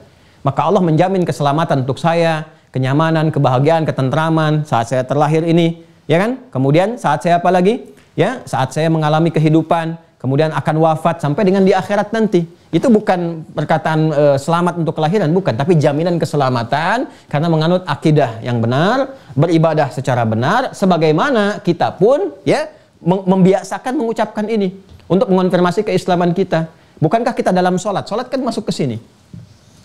Terus prakteknya ke sini. Makanya dalam sholat ada akidah. Syahadu an la ilaha illallah, syahadu anna Muhammadar Rasulullah. Tahiyat kan? Ya kan? Terus diangkat menunjukkan keesaan, Allah esa kan? Seperti ini kan? Ya, lalu ditutup dengan apa? Setelah kita selesai salat. Assalamualaikum warahmatullah, salam. Karena berharap ini dapat salam. Kita berikrar, ya Allah, saya sudah bersyahadat, saya sudah sholat, saya patuh, saya Islam, saya Muslim. Mohon berikan salam yang mengandung rahmat dan barakahmu. Assalamualaikum warahmatullah, assalamualaikum warahmatullah. Ya kan? Diharapkan dengan itu tenang, selamat sampai pulang. Makanya surganya pun disebut dengan Darussalam. Kita mintanya mengatakan Allahumma antas salam. Allah pemiliknya disebut dengan assalam. Ya. Kita minta keberkahan, kemuliaan dari Allah yang Maha Pemurah, pemberi segalanya. Pemberi segalanya itu Dzul Jalali wal Ikram. Makanya di Ar-Rahman setelah diakumulasi semuanya Dzul Jalali wal Ikram. Di puncak ujungnya itu kan. Maka kita mengatakan, diajarkan oleh Nabi, Allahumma antas salam wa minkas salam. Kan? Tabarakta ya Dzul Jalali wal Ikram. Kalau mau kita lengkapi dengan doa, kita kumpulkan semuanya, kita gabungkan sampai ke surganya. Allahumma antas salam wa minkas salam wa ilaika ya'udus salam fahayyina rabbana bis salam wa adkhilnal jannata daras salam tabarakta ya dzal jalali wal ikram. Ya. Bahkan panggilan di surga pertama kali menyambut menggunakan kata salam dari malaikat. Ya. Yang Quran surah ke-13 itu Ar-Ra'd.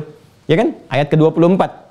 Ya, dari 23-nya mulai diparadekan, masuk ke surga 24 disambut. Kalau kita baca dari ayat 23-nya, jannatu 'adnin yadkhulunaha wa man salaha, ya kan, min abaihim wa azwajihim wa dzurriyyatihim wal malaikatu yadkhuluna 'alaihim min kulli bab. Apa yang mereka katakan? Salamun 'alaikum bima sabartum. Nyambung. Apa yang tidak jelas di Islam itu semuanya nyambung. Jadi kita turunkan dari awal ini sampai terkonfirmasi semua. Ini menunjukkan ajarannya benar karena dari generasi sebelumnya mengonfirmasi, yang sekarang mengonfirmasi sama-sama. Coba Anda cari deh, ya, satu keyakinan apapun di muka bumi yang mengonfirmasi sebelum, ya, kemudian sekarang sampai menjelaskan yang akan datang, dan semuanya itu sama, ya, nggak ada bedanya, semua sama, serupa. Nah ini jalur akidah. Nah jadi akidah itu, nah ini dari awal sampai akhir itu sama, nggak ada yang beda. Ini apa yang disampaikan para nabi dan rasul sebelumnya. Yang penting dijawab sekarang pertanyaannya, kenapa harus sama? Namanya, ya kan, tuntunannya, ajarannya, sedangkan syariatnya bisa beda. Ya, syariat itu kan implementasi dari ini sesuai dengan keadaan dan kemampuan masyarakat di masa-masa Nabi dan Rasulnya. Karena keadaan zaman perkembangannya berbeda. Itu disesuaikan dengan keadaan umatnya, ya kan? Nah itu syariat bisa berbeda. Tapi akidah kenapa sih harus sama? Rukun iman dari dulu sama sampai dengan sekarang. Simpul-simpulnya iman kepada Allah, iman kepada malaikat, iman kepada kitab, terus sampai qada dan qadar sama, dikonfirmasi di Al-Baqarah ayat 285 itu kan sama semua. Ya, yang dulu juga begitu, sama. Pertanyaan kenapa sama? Kenapa akidahnya mesti sama? Kenapa mesti Islam juga?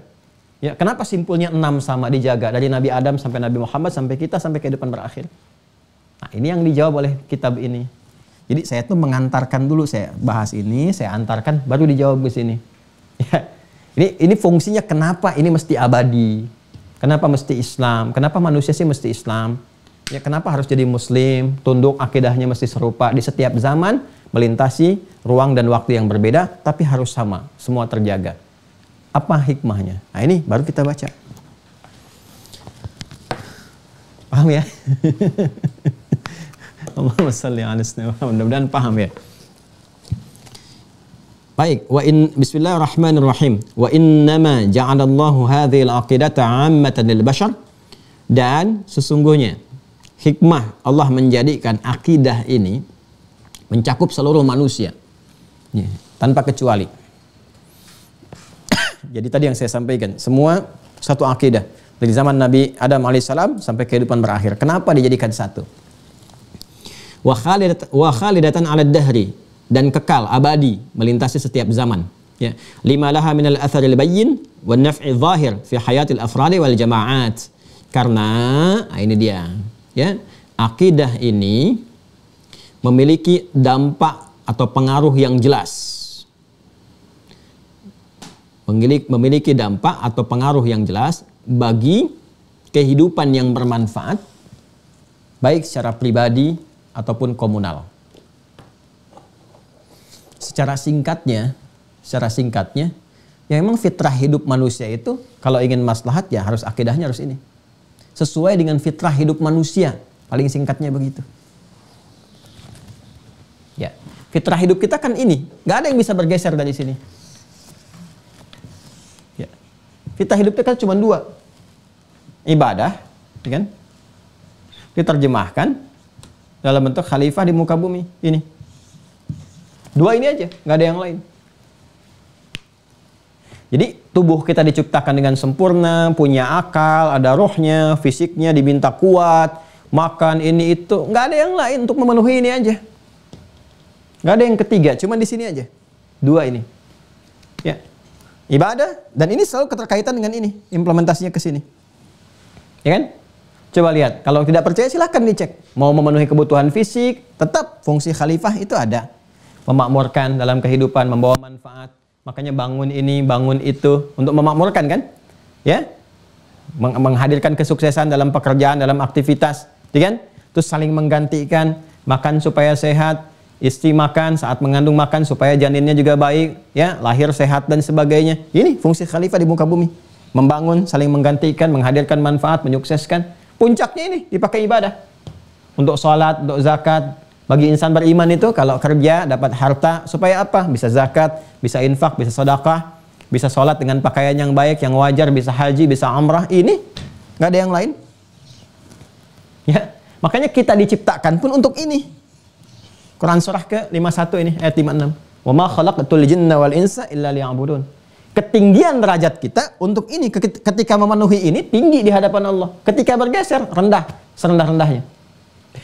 Jadi kita itu disebut manusia karena untuk memenuhi ini.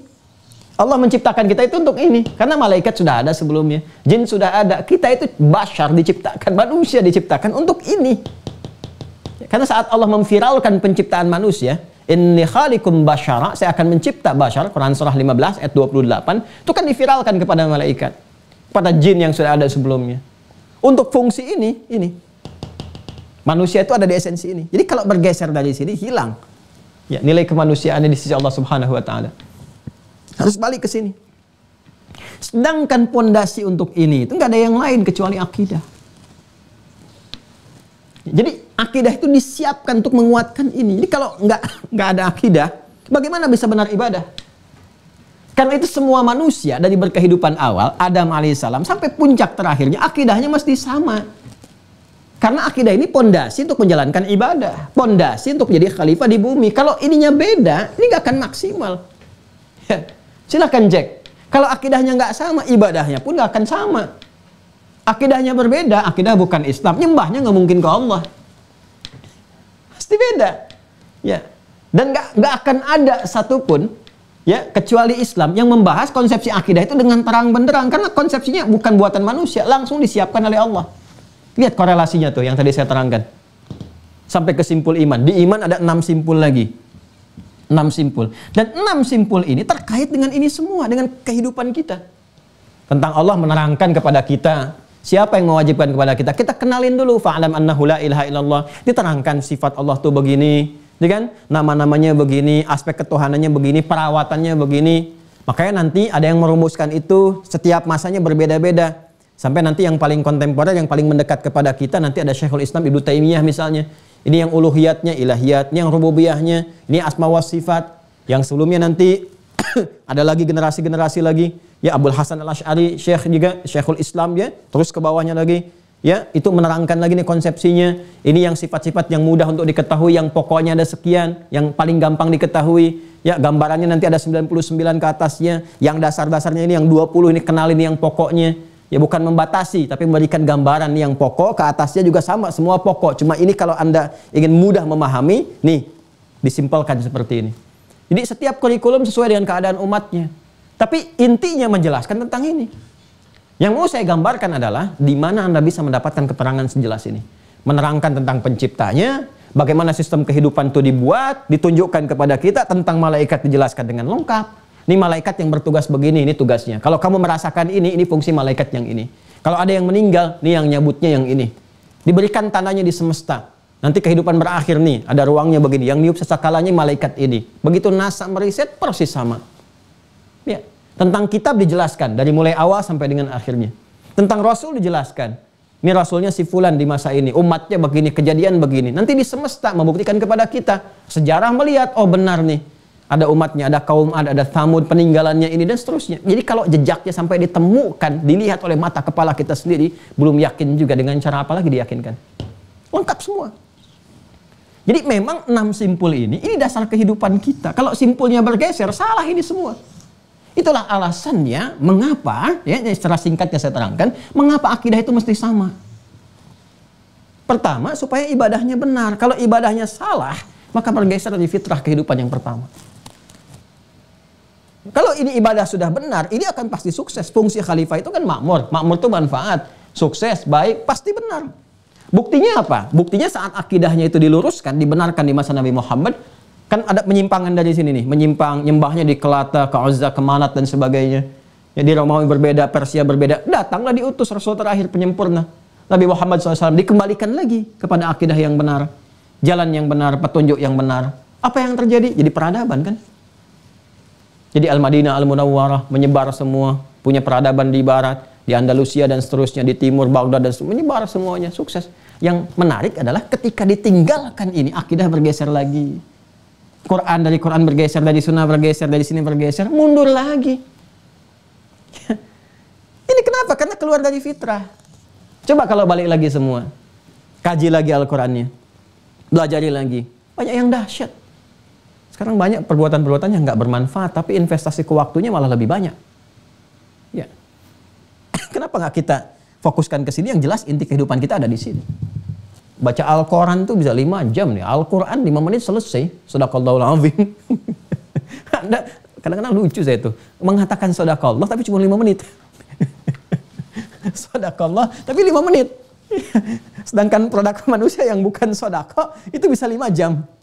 Coba lihat deh. Ya, baca berita ini itu bisa asik gitu ini lihat. Tapi shadaqallahul azim cuma 5 menit. Sedangkan di kalimat shadaqallahul azim itu Anda mengatakan maha benar Allah. Anda sendiri mengatakan ini maha benar. Ini yang paling benar nih. Kenapa pada yang paling benar cuma 5 menit? Ya, sedangkan yang relatif udah sampai 5 jam.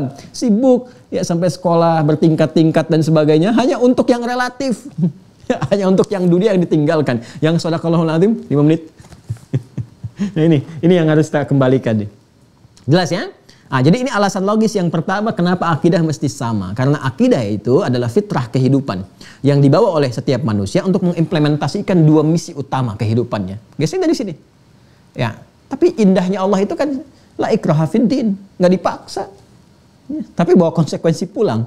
Nah, ini konsekuensinya ini yang berat nih saat pulang itu. Geser ibadah, ya itu pilihan manusia. Tapi saat pulang dijelaskan oleh Allah, ini ancamannya nih. Ya, diberikan misi kok menyimpang. Dikasih bekal, Anda kasih misi nih sama petugas saya kan, Pak pegawai di kantor nih, Anda kasih bekalnya macam-macam segalanya dan sebagainya. Tiba-tiba di tengah-tengah dia membelot. Ya kan? Pasti Anda kan akan memberikan punishment. Ya, ini Allah memberikan segalanya, udara gratis, kehidupan, rezeki macam-macam, ya, dan diciptakan kita untuk kemuliaan. Tujuan penciptaan manusia itu untuk kemuliaan. Makanya tempat yang disiapkan pun tempat yang paling mulia, surga, itu kan paling mulia. Diciptakannya yang terbaik.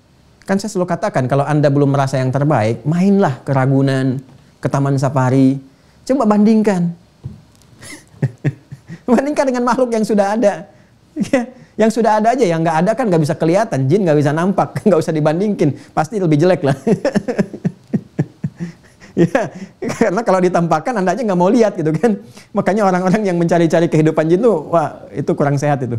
Itu kurang sehat. Harus kita bantu supaya kembali pada yang baik. Ini dengan hewan coba bandingkan. Ya, yang paling gagah apa? Singa. Bandingkan dengan singa. Masih cakep Anda? Saya kita. Ya silahkan.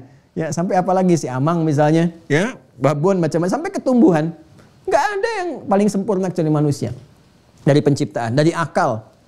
Wah, ini makhluk kecil seperti ini kok bisa bikin yang besar, mesin pesawat yang terbang di atas, burung besi, ya kan? Bikin jembatan. Saya ini lagi melihat proyek di jalan tol, kan kelihatan tuh dari studio kita itu. Saya bilang sama teman-teman, karena jauh tuh, bendanya kan besar-besar itu. Manusia kecil-kecil. Saya bilang sama teman-teman kemarin, itu bukan semut ya, itu manusia tuh. Dari jauh itu manusia tuh, lihat tuh. Ya, pasang gilder, pasang ini macam-macam yang besar-besar itu. Itu bayangkan tuh, kebayang nggak? Itu baru sepersekian persen dari akalnya itu. Dari akalnya. Ya, tinggal pakai nafsu atau pakai iman. Kalau pakai nafsu ya hancur. Bikin senjata hebat-hebat, bagus-bagus, cuma buat perusakan aja. Bunuh-bunuh orang ini dan sebagainya. Tapi kalau bagus-bagus kan jadi peradaban, jadi baik. Nah dasar untuk baik itu apa? Iman. Kalau nggak ada iman rusak. Anda silahkan cek. Salah iman ya, salah praktis nanti, salah prakteknya. Ya, salah keyakinan, salah ibadah ya keliru.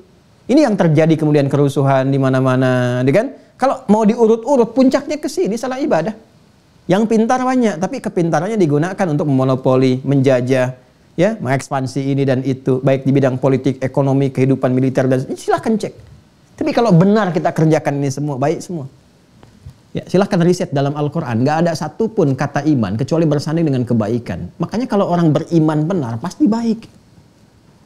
Jadi kalau ada orang mengaku muslim, berbuat yang tidak baik, itu dikonfirmasi oleh Al-Quran, gak benar keislamannya. Ya, itu belum sampai ke taraf iman, gak benar keimanannya. Itu kan yang di Quran surah 49, ayat ke-14 itu. Qalatil a'rabu amanna qul lam tu'minu walakin qulu aslamna walamma yadkhulul imanu fi qulubikum. Ya, kalau kalian bersikap begitu, kata Allah, menyimpang, dari mata aja ngelihat yang nggak benar aja, itu belum sempurna iman. Makanya kita berlatih supaya benar imannya. Ya, Anda bisa bayangkan, melihat yang buruk aja nggak mampu, apalagi mengerjakan keburukan. Jadi nggak mungkin orang beriman tuh korupsi, nyogok, gitu kan? Nggak mungkin merampok, berzina dan sebagainya. Karena menatap aja nggak sanggup, mendengar aja nggak bisa karena imannya. Ya ayyuhalladzina amanu la yaskhar qaumin qaum. Hei orang-orang beriman, jangan saling mencela. La yaghtab ba'dukum ba'dha, jangan bikin gosip, bikin hoax, gibah dan sebagainya. Jadi menjadi pelaku itu nggak mungkin karena nggak punya kekuatan, hanya untuk mendengar saja nggak sanggup. Berkata aja nggak bisa, bagaimana melakukan? Jadi cukuplah orang itu beriman dengan benar, pasti jadi orang baik. Dengan cara yang benar. Ya kan? Nah ini gambarannya teman-teman sekalian. Ini ya. Jadi kita komplit tuh, sumbernya ada, referensinya jelas, bisa digali, dan dahsyatnya ini sumbernya men-challenge siapapun untuk membuktikan kebenarannya. Al-Quran tuh men-challenge siapapun. Kalau meragukan, di-challenge. Ya bikin dong semisalnya. Buat, kan fair. Kalau mengatakan buatan manusia, Anda kan manusia, pasti bisa bikin. Silakan bikin. Dari kata-katanya, diksinya, untayan kalimatnya, sampai isinya. Sempurna. Dan mengonfirmasi. Yang dulu mengonfirmasi, yang sekarang demikian sebaliknya. Nah ini gambarannya. Nah kalau kita mau detail, baca lagi kitabnya. Detail itu maksudnya detail bacaannya ya. Tadi sudah saya jelaskan secara umumnya seperti ini. Baik, jadi wa naf'i dhahir fi hayatil afrad wal jamaah, itu fitrah kehidupan baik secara personal ataupun komunal. Jadi secara pribadi ataupun berjamaah tetap kita membawa fitrah ini. Jadi kalau ingin benar hidupnya baik, maka beriman, pelajari simpulnya yang 6, bawa dalam kehidupan. Itulah sebabnya kenapa akidahnya mesti abadi. Jelas ya? Nah, jadi kalau dikatakan kenapa Islam harus satu, harus abadi, harus dari awal sampai akhir harus Islam. Ini jawabannya karena Islam itu fitrah kehidupan. Kan? Yang berkesesuaian dengan misi kehidupan manusia, baik sebagai hamba beribadah atau khalifah di muka bumi, membangun, menggantikan, memakmurkan, menyukseskan. Jelas? Nah, kalau ingin lebih detail lagi, ya dikaji, silahkan aspek-aspeknya. Seperti yang tadi telah diterangkan. Sekarang tinggal dicek, coba lihat di setiap kitab yang diyakini sebagai kitab suci, bimbingan keagamaan, ditemukan nggak bimbingan seperti ini? Ya, ini untuk menguatkan kita ya, karena kita bicara dalam konteks spektrum keislaman kita untuk menguatkan diri kita. Dan kita menghormati apa yang diyakini oleh saudara-saudari kita yang mungkin beda keyakinan. Ya, penghormatan itu menjadikan kita semakin meningkatkan ibadah kita secara benar. Jelas ya? La ikraha fid din, lakum dinukum waliyadin. Fal ma'rifatu billahi, nah ini. Jadi harusnya implementasi dari simpul-simpul iman itu seperti yang kita pelajari. Dampaknya apa? Yang kita baca. Fal ma'rifatu billahi min sya'niha, ya kan? Dan simpul yang pertama itu mengenal Allah Subhanahu wa taala, min sya'niha. Ya, dari hasil pembelajaran itu antufajjirul masyair an-nabilah wa tuqidha hawasul khair wa turabbi malakatul muraqabah. Ya, harusnya kalau orang belajar simpul pertama itu dia akan memancarkan ya aura-aura kemuliaan, masyair nabilah, ya aura-aura kemuliaan. Jadi dari matanya udah kelihatan nih. Ada nampak aura kebaikan. Masyair nabilah tuh sesuatu yang bagus, yang baik, yang indah. Kalau dibawa ke laki-laki, kalau dari tampilan fisik ganteng, perempuan tuh cantik gitu kan, makanya ada nabil, nabilah. Ya, nabil, nabilah itu maknanya ganteng, cantik, pintar, segala aura kebaikan melekat di dalamnya. Tapi harus dibuktikan karena nama itu doa. Ya, jangan sampai ada nabil, nabilah tapi kata-katanya kotor misalnya kan, pandangannya pada yang buruk. Ya, itu bukan nabilah, bukan nabil namanya. Ya. Kemudian apa lagi? Wa tuqidha hawasal khair. Ya, nah ini dan memunculkan reaksi positif.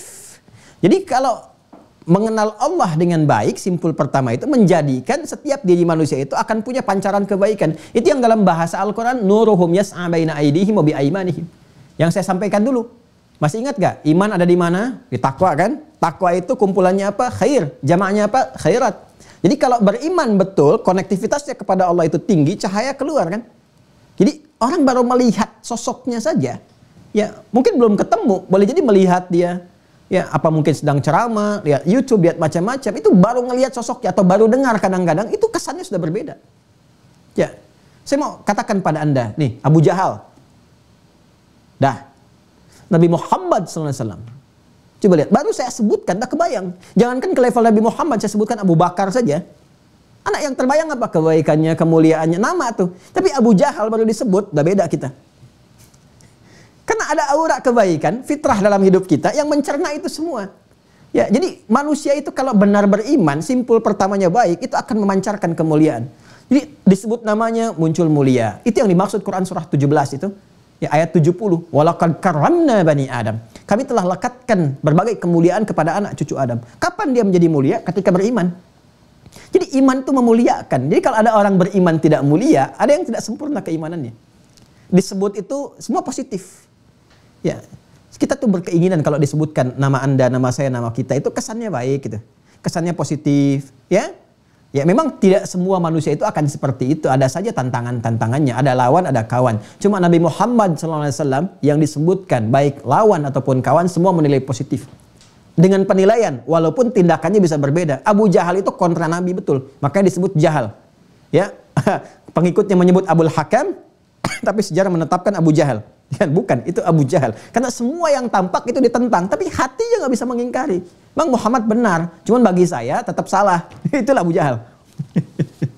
Dia meyakini benar, baik, ya, cuma dia merasakan jadi macam-macam sehingga menjadikan terhijab semua itu, reaksinya itu selalu salah.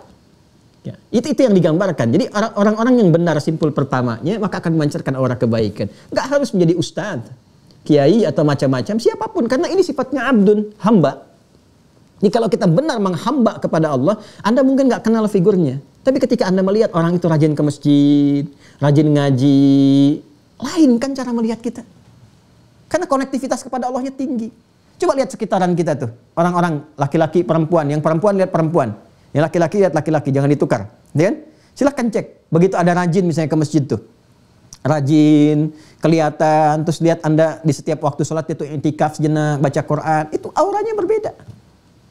Ya, itu memiliki aura Rabbani yang cukup dalam.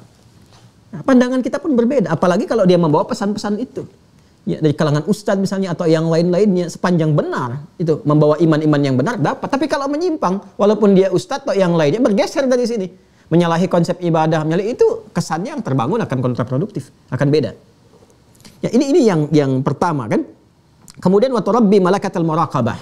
Ya, dan melatih kita untuk punya kemampuan mendekatkan diri kepada Allah, merasa terawasi. Muraqabah itu merasa terawasi.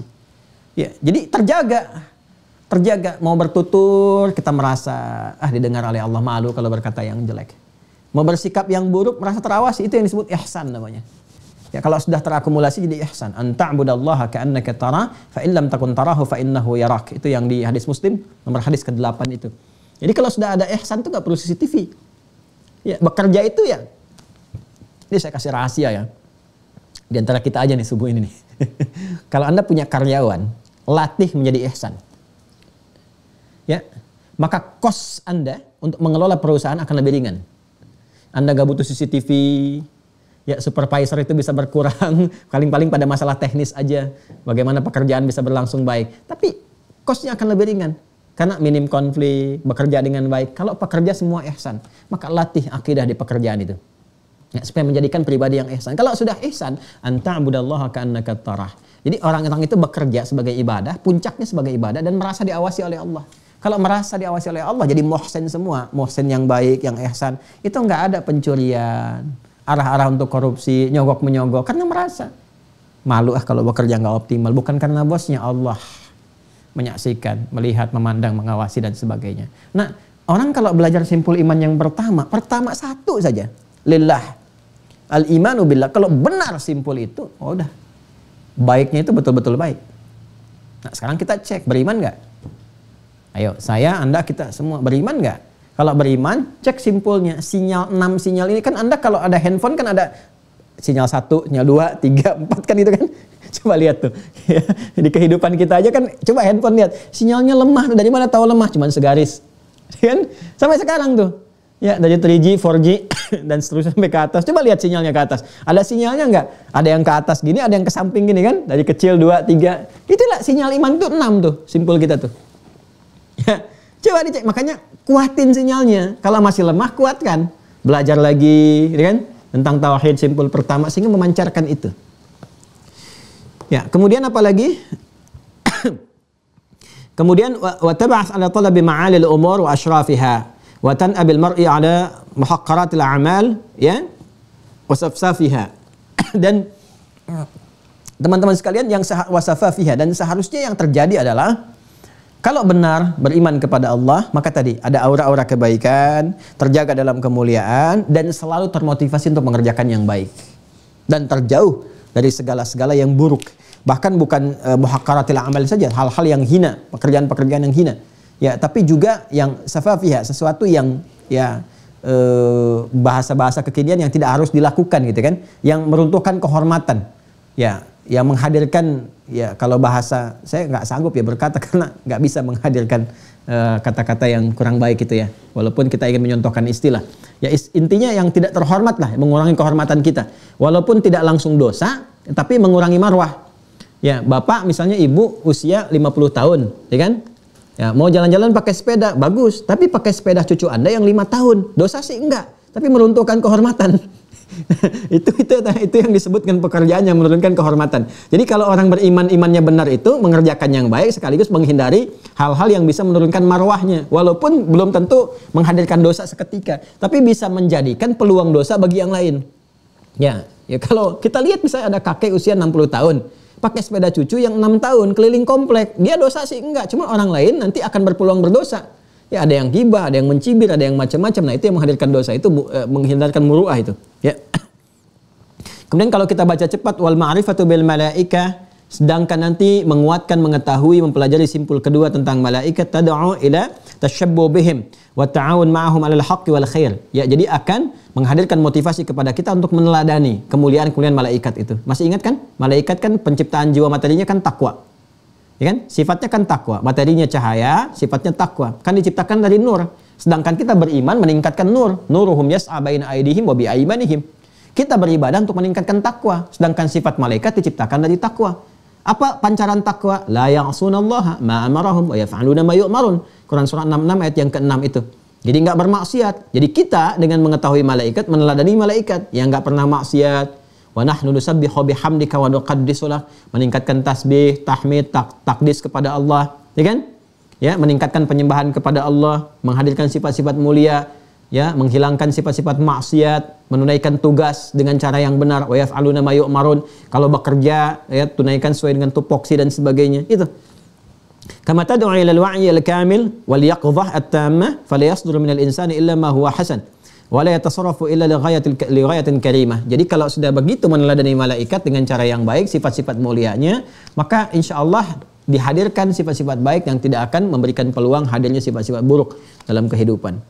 Wal ma'rifatu bil kutubil ilahiyyah innama hiya irfanun bil manhajir rasyid alladhi rasamahu Allah Ta'ala lil insan kama yasil bisair alaihi ila kamalil maddi wal adabi. Sedangkan mempelajari simpul yang ketiga kepada kitab-kitab itu memberikan pedoman yang terperinci, paripurna dalam berkehidupan yang telah ditetapkan oleh Allah Subhanahu wa taala, yang bisa menghadirkan kesempurnaan baik dalam raihan materi ataupun adab akhlak. Jadi kalau kita mempelajari benar kitab Allah ini ya pada Al-Qur'an, nggak puncaknya apa? Ini pedoman hidup. Seharusnya kalau orang ngaji Quran dapat pedoman. Yang hasil dari pedoman itu melahirkan apa? 2. Kesempurnaan akhlak berupa tampilan berkehidupan. Makanya orang belajar Quran pertama kali pasti jadi baik. Pasti itu. Wa minhum sabiqun bil khairati biidznillah. Kalau orang belajar Qurannya benar, jadi orang baik, bahkan pionir dalam kebaikan. Itu di Quran surah ke-35 Fatir, di penghujung ayat 32. Ya, thumma awrathal kitaba alladzina istafaina min ibadina faminhum zalimun li nafsi wa minhum muqtasid wa minhum sabiqun bil khairat biidznillah. Jadi kalau orang benar menjadi ahli Quran, yang pertama Allah berikan adalah perubahan pada kebaikan. Ya, itu yang pertama. Yang kedua nanti dorongan pada kesuksesan. Pasti sukses, ahli Quran itu pasti sukses. Gak ada yang gak sukses. Jangan takut kehilangan materi, pasti. Malah materi yang datang. Ya, Anda dekat dengan pimpinan, akses mudah. Dekat dengan Allah apa yang gak mudah? Ya, makanya Bu ya Pak, saya tegaskan ya dari saat ini, bekalilah. Dulu para ulama kita, bahkan bukan cuma ulama, orang tua dulu, walaupun bukan ulama bapak ibunya, itu yang diberikan bekal dini pertama kali cuma dua, sholat dan Quran. Sholat dan Quran Pak Bu, kalau anak-anak itu sholatnya bagus, dengan Qurannya dekat, insya Allah terjamin hidupnya. Ahli Quran tuh nggak ada yang sengsara. Kalau benar-benar jadi ahli Quran. Jadi kalau bapak ibu mau mudah, ringan, nggak banyak beban, ya kan? Ringan dan Allah langsung yang memberikan segala kemuliaan. Jadikan ahli Quran deh anaknya. Bahkan nanti bisa memberikan dampak positif pada orang tuanya. Memberikan ketentraman. Saya kan sering mengatakan, tidak ada yang paling membahagiakan orang tua yang beriman. Walaupun sedang lelah luar biasa, kena macet, tapi saat pulang lihat anak sedang merajaah. Anak 3 tahun, 4 tahun, bahkan 5 tahun, 7 tahun. Ketika pulang tuh Masya Allah, bahkan dia baca ayat yang bapaknya belum sampai ke situ. Yang ibunya belum meraihnya. Itu hilang penat itu. Yang ada cuma pelukan, sayang. Kadang-kadang kita pergi dari situ kita meneteskan air mata. Ya, syukur. Dan itu melebihi apa yang kita raih di hari itu. Anda dapat bonus 100 miliar. Misal, di hari itu. Dan saat yang bersamaan Anda mendengar di ujung telepon anak Anda mengatakan, Alhamdulillah abi, umi, ayah, ibu, mama, papa, hari ini kakak sudah selesai Quran 30 juz. Maka nggak ada yang lebih berharga kecuali Quran. Ya. Anda dapat 100 miliar, bisa lompat-lompat. Anda dapat Quran anak Anda 30 juz, bisa turun sujud ke bawah.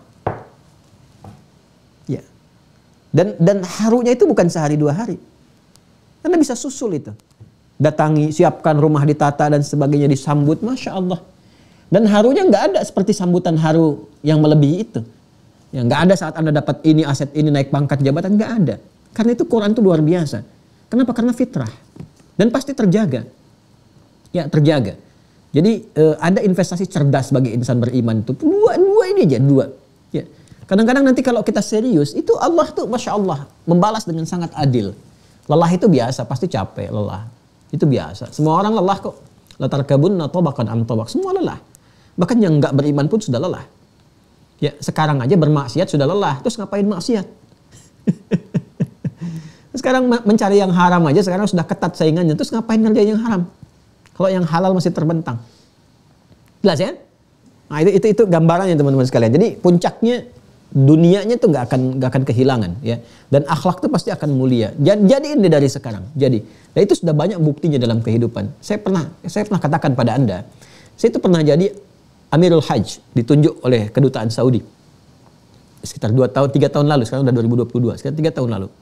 Itu bawa rombongan, ya hampir 400 orang lah. Itu yang dibawa siapa? Ternyata semua yang diberi apresiasi. Ada yang di birokrasi, di macam-macam dan sebagainya. Tapi yang paling menarik bagi saya adalah anak-anak kecil. Anak-anak kecil ini, ternyata mereka ahli Quran. Jadi sebetulnya yang dapat hajinya itu anaknya. Cuma auranya sampai kepada bapak ibunya. Itu diapresiasi oleh Allah. Yang merawat, memfasilitasi. Itu fasilitatornya semua. Ada yang dengan bapaknya, ibunya, gurunya, pengasuhnya. Ikut. Ada yang satu rombongan itu mungkin 10 orangan lah itu. Ya. Ternyata siapa? Anak-anak ahli Quran. Ternyata kita lihat, ini kan bukan bapaknya, ternyata pengasuhnya. Ada gurunya, terus bapak ibunya ikut. Ada yang yatim, bapaknya meninggal, ibunya ikut. Dan Masya Allah gitu. Berkahnya tinggi berkahnya. Minimal mengentaskan kegelisahan, menghadirkan kenyamanan. Nanti keberkahannya akan tiba. Kalau benar dijaga. Ya. Dan itu gak akan susah insya Allah. Gak akan. Sekarang saya ini baru dapat WA tuh kemarin. Ada salah satu jajaran pimpinan tuh di MUI. Nyampaikan informasi. Ya. Ada satu yang mencari, ingin dididik secara gratis. Di satu sekolah itu. Setingkat SMP SMA kalau tidak salah itu. Ya. Itu dijadikan entrepreneur. Tapi syaratnya apa? Syaratnya tadi. Soleh tadi itu. Quran. Ya, syaratnya Quran dan seterusnya itu. Itu sekarang sudah banyak Pak Bu. Ya, bahkan saya dapat juga berita ya dari pejabat militer, Masya Allah. Dibuka nanti beasiswa untuk santri penghafal Quran. Ya, ada itu Masya Allah dari beberapa matra itu. Kepolisian sudah buka. Ya, kemudian juga di TNI, Angkatan Darat, Laut, Udara juga ada beasiswa. Itu diapresiasi. Kampus-kampus sekarang sedang tren nih. Bahkan di kampus-kampus umum artinya sedang tren nih. Ahli Quran itu dimudahkan jalur masuknya. Dapat beasiswa. Ya, saya waktu ke Australia terakhir, itu sekolah Islam itu yang paling favorit yang ada program Qurannya. Karena sekarang semua akan balik ke siklusnya. akan kembali kepada titik awalnya. Hanya berputar saja, watilkal ayyamu nudawiluha bainan nas. Pada ujungnya akan kembali. Ini pun masa-masa teknologi ini pada akhirnya ada kejenuhan. Semua yang dikreasikan manusia jenuh. Silakan, buku mana yang paling favorit dibaca? Yang paling populer, mau novel, mau macam-macam. Titik akhirnya jenuh. Hanya jadi cerita. J.K. Rowling tuh pernah nulis Harry Potter, berbagai kisah sampai masuk film dan sebagainya. Jenuh, sekarang sudah hilang. Siapa lagi? Semua karya-karya manusia itu jenuh. Ya, apapun itu. Makanya produk manusia, mau teknologi, mau macam-macam digital dan sebagainya, pada akhirnya jenuh. Mau bikin produk uang ini itu, ya sampai kan jadi uang kertas bosan, kan? Dibuat ke kripto macam-macam, nanti bosan, semua akan bosan. Ya, nanti akan keluar hukum, pada akhirnya kembali ke titik awal. Makanya orang cerdas, yang cerdas itu dia akan menggali yang pokoknya apa tuh. Balik ke situ. Jadikan tuntunan hidup. Itu aja. Karena semua akan berputar balik ke situ lagi. Atau pada akhirnya meninggal juga. Ya, saya kemarin baru diskusi dengan salah satu tokoh lah, itu luar biasa. Itu yang sekarang dikatakan ya megang banyak hal di politik ekonomi secara global dan sebagainya di kalangan Yahudi itu risetnya, tertingginya kerjaannya sekarang malah banyak mengamalkan apa yang Nabi sampaikan. Udah banyak latihan memanah, ya, nanam pohon korkod, riset ini, riset itu, balik lagi ke awal. Jadi sebetulnya kehidupan tuh simpel aja, cuma mempertahankan ini sampai meninggal, selesai. Terus ngapain mempertahankan tuh sampai harus saling sikut, singkirkan, menyungkurkan, mencela, ada yang saling bunuh dan sebagainya. Nggak ada kerjaan tuh. Jaga ini sampai meninggal, apa yang mau dikerjakan, selesai. Alhamdulillah. Ya, cuma ya memang tidak semudah mengucapkan, kan ada setan, ya kan? Ada setan, ada yang kesetanan, itu kan yang kita hadapi dalam kehidupan itu yang kita jauhkan. Nah, jadi itulah teman-teman sekalian, itu pancarannya, kan baru 3 kan? Ya, tadi kalau kita ngajinya betul, iman kepada Allah, mesti ada perubahan. Ayo, sudah 60 episode nih yang di Mira. Saya tidak ingin ada yang belajar, tapi kemudian tiba-tiba pancarannya berbeda. Kok beda pancaran? Ya, harusnya menambah kedekatan kepada Allah, malah jadi rajin saling adu argumen. Itu bukan ciri khas dari apa yang saya ajarkan. Jadi kalau murid saya ada yang malah pandai berdebat, pandai berargumentasi, pandai saling ribut, itu saya tidak mengakui pembelajarannya, karena saya tidak mengajarkan demikian. Ya, hal pertama yang harus dilakukan adalah merubah diri kita jadi lebih baik. Kemudian setelah itu menyebarkan aura kebaikan itu pada lingkungan sekitaran kita dengan berdoa, menunjukkan yang baik, cara-cara yang mulia, yang harmoni, itu insya Allah yang akan memberikan keberkahan. Ya, kemudian mendekatkan diri pada Al-Quran, karena itu kita bawa spirit Quran. Ya, kita nyetak paket hafalan, buka STUH, untuk apa? Simpul yang ketiga. Ya, kalau malaikat kita pelajari, kita detilkan, kemudian kita teladani. Kalau ini kan kita bisa interaksikan Al-Quran. Ya, karena itu kita hadirkan dalam kehidupan supaya mengembalikan pada nilai kebaikan. Wal ma'rifatu birrusul, sedangkan mengenal, menguatkan tentang simpul yang keempat, kerasulan. Innama yuqsadu biha, sedangkan yang dimaksud dengan itu semua tujuannya, esensinya apa? Ya, tarsumu khatahum. Jadi bisa kita mengeluarkan jalan hidup mereka. Itu yang disebut dengan sunnah. Nah, jadi kalau ingin tahu detil pedoman yang ada dalam Al-Quran, lihat ya bagaimana khutbah para nabi, para rasul, khususnya Nabi Muhammad SAW. Jalan hidup mereka itu yang disebut dengan sunnah. Keluarkan. Ya, karena itu Al-Imam Al-Bukhari kan menulis 97 topik. Keluar aja satu-satu. Seperti saya sampaikan. Sekarang bisa nggak begini ya? Bisa sih harusnya. Bisa nggak begini? Bisa sih harusnya. Ya, harus bisa, karena kan insan beriman. Sekarang mulai perbaiki cara hidup. Dari bangun tidur sampai tidur lagi. Ya, sekarang pekerjaan apa nih? Kita turunkan asas prioritasnya dulu. Boleh dari kebiasaan dulu. Kan sudah pasti tidur kan dan bangun kan? Nggak ada manusia yang bangun terus atau tidur terus. Kalau tidur terus nggak bangun namanya meninggal. Ya, kalau bangun terus nggak tidur, itu mustahil terjadi. Ya, pasti ada sesuatu. Pasti tidur, pasti bangun. Nah, sekarang kita keluarkan satu-satu.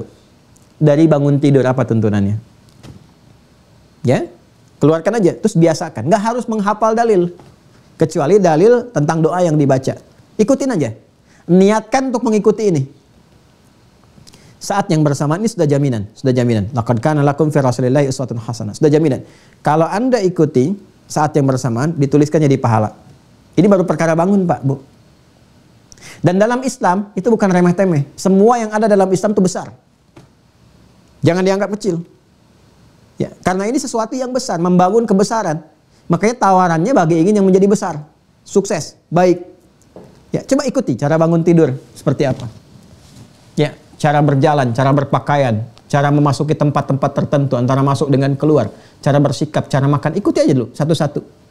Ya, nggak harus semuanya dulu, satu aja dulu. Satu hari ini saya ingin latihan bangun tidur seperti apa. Kita punya kajian As-Sunnah An-Nabawiyah tuh, coba dilihat. Dari makan bagaimana? Yang pertama, setiap kita kerjakan jadi kebiasaan kan? Ya kan, itu cuma diikutin aja jadi kebiasaan. Itu dituliskan pahala tanpa sadar. Itu setiap menit, setiap detik kita itu punya nilai. Yang memberikan nilai itu ya iman. Itu yang disebut wal 'asr innal insana lafi khusr illa alladziina amanu.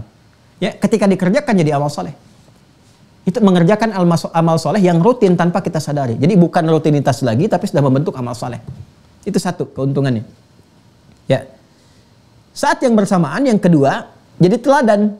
Ya, jadi orang-orang yang mengikuti jejak-jejak para nabi ini, kalau kita Nabi Muhammad SAW diikuti, itu jadi teladan di setiap pekerjaannya.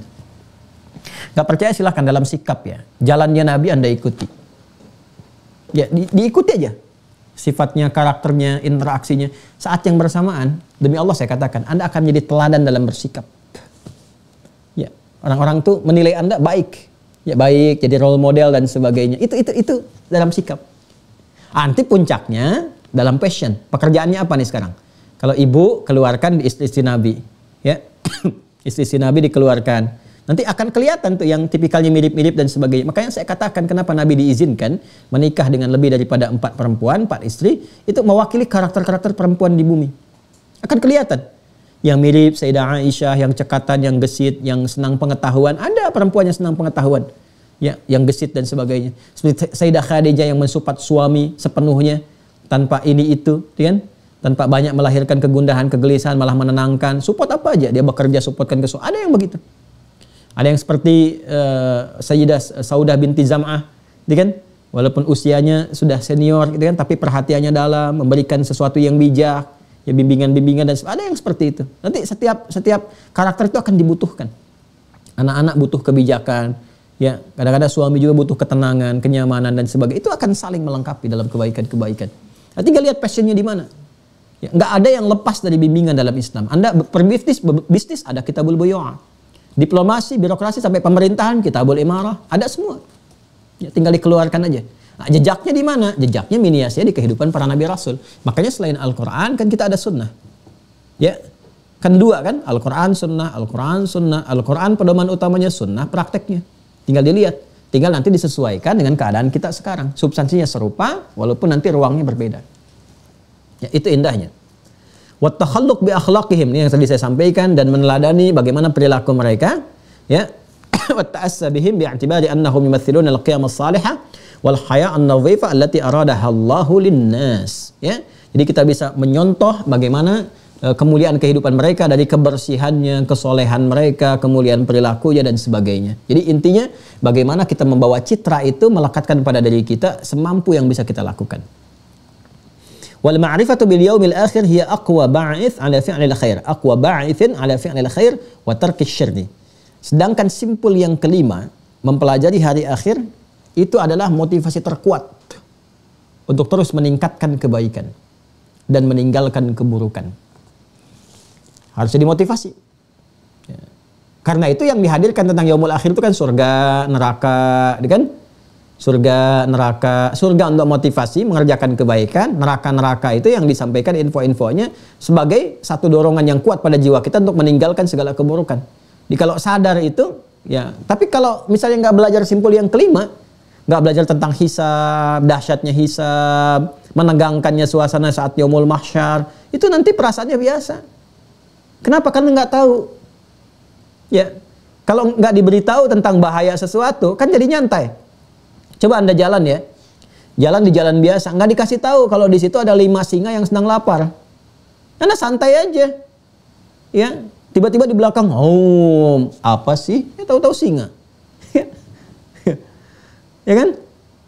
Terus singanya diem aja, ya masih ngelihat Anda. Anda takut, tapi nggak diterkam. Tanya sama pawang, kok diem aja Pak singanya? Ah, biasanya lagi baca doa makan.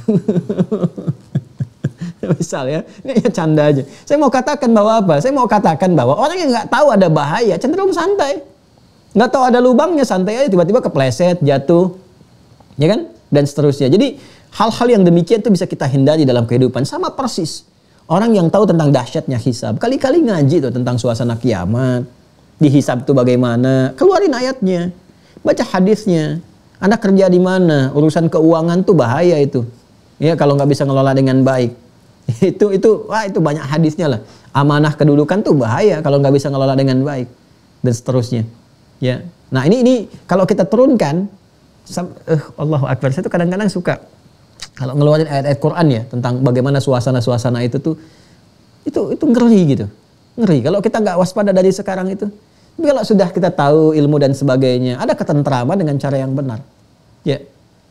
Hati-hatilah, hati-hati. Kalau saya katakan hati-hati, yauma yafirrul mar'u min akhi wa ummihi wa abi, ya kan? Wa sahibati wa bani likulli imri'in yauma idzin sya'nu yubni. Itu baru suasana kiamat. Belum di mahsyarnya, dikumpulkannya. Ya, belum nanti ancaman-ancaman siksa bagi orang yang abai dari urusan agama, sibuk dengan harta benda dan sebagainya, itu banyak hal. Ya, karena itu hadirkan ayat-ayat tentang surga, terus turunkan di kurikulum, di keluarga itu aja yang dikerjakan. Ya, misalnya mau masuk surga Firdaus, turunkan amalan surga Firdaus. Apa aja, itu aja konsisten sampai meninggal. Keluarkan satu-satu. Ini ciri khas surga Firdaus nih, sholatnya begini, zakatnya begini. Pelajari sholat, konsisten sampai wafat, itu aja. Ya, nggak usah sibuk mikirkan orang lain, tapi hadirkan aura kebaikan supaya orang lain mendapatkan keteladanan. Kecuali kalau dapat amanah untuk memikirkan orang. Ya, dapat kedudukan. Karena ada orang-orang tertentu yang memang didesain itu disiapkan memang jadi sesuatu untuk mikirkan yang lain lagi. Ulama mikirkan umat, pemimpin mikirkan rakyat dan sebagainya gitu kan. Tapi kalau kita nggak masuk ke ranah itu, ya biasa konsisten di pekerjaan kita aja. Kayak Bilal konsisten tuh, konsisten adzan, gitu kan. Sampai Nabi meninggal, beliau menjaga itu aja terus sampai wafat. Ditawarin jadi, kalau sekarang hakim agung nggak mau, dikasih harta nggak mau jagain aja sampai meninggal. Karena nggak tahu kapan meninggalnya. Jadi kalau sudah punya visi hidup tuh ya begitu. Nanti ada yang ngajar aja. Ali bin Abi Thalib, Abu Hurairah ngajar aja. Tawarin ini nggak mau, pengen itu aja. Nanti ada yang bisnis aja. Ya kayak Abdurrahman bin Auf, Utsman bin Affan, harta aja. Ditawarin miskin nggak mau, ya, karena ibadahnya di harta. Sama dengan kita kan, tawarin miskin nggak mau kan, cuman nggak ibadah dengan harta. Ini kan yang repot tuh di situ. Kalau ini kan udah punya visi tuh, misinya jelas. Saya mau ibadah dengan harta, ditawarin miskin nggak mau. Ya, baunya itu kerja aja kaya supaya bagi-bagi. Sedekah. Jadi bukan buat ngumpul-ngumpul, ketinggalan.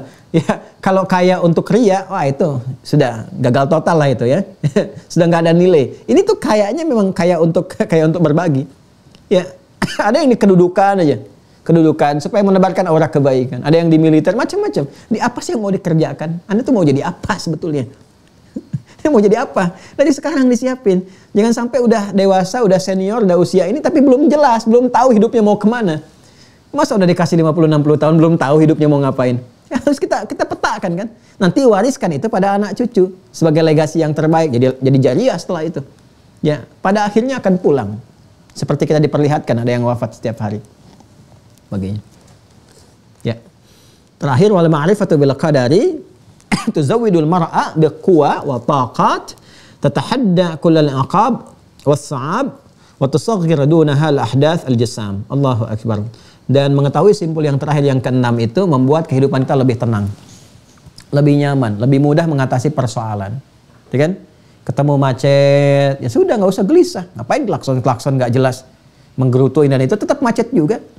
Ya tapi kalau sudah paham qada dan qadar, alhamdulillah yang telah dihadirkan suasana seperti ini, mungkin Allah menginginkan yang lain. Udah, pekerjaan tinggal telepon, pimpinan apa ini terjebak suasana begini, apakah bisa meeting disambungkan? Ya, lewat koneksi digital, bisa nggak video call sekarang apa yang bisa diselesaikan? Masya Allah, kan? Kalau di jalan, bisa menghafal Quran, sampai dengar murattal, sambil murajaah, sambil baca, selesaikan yang lain. Jadi orang-orang yang paham qada dan qadar itu, hidupnya efektif semua, solutif semua. Mengalami situasi ini, udah, manfaatkan apa yang bisa dikerjakan. Jadi, keluhan-keluhan tuh bisa direduksi.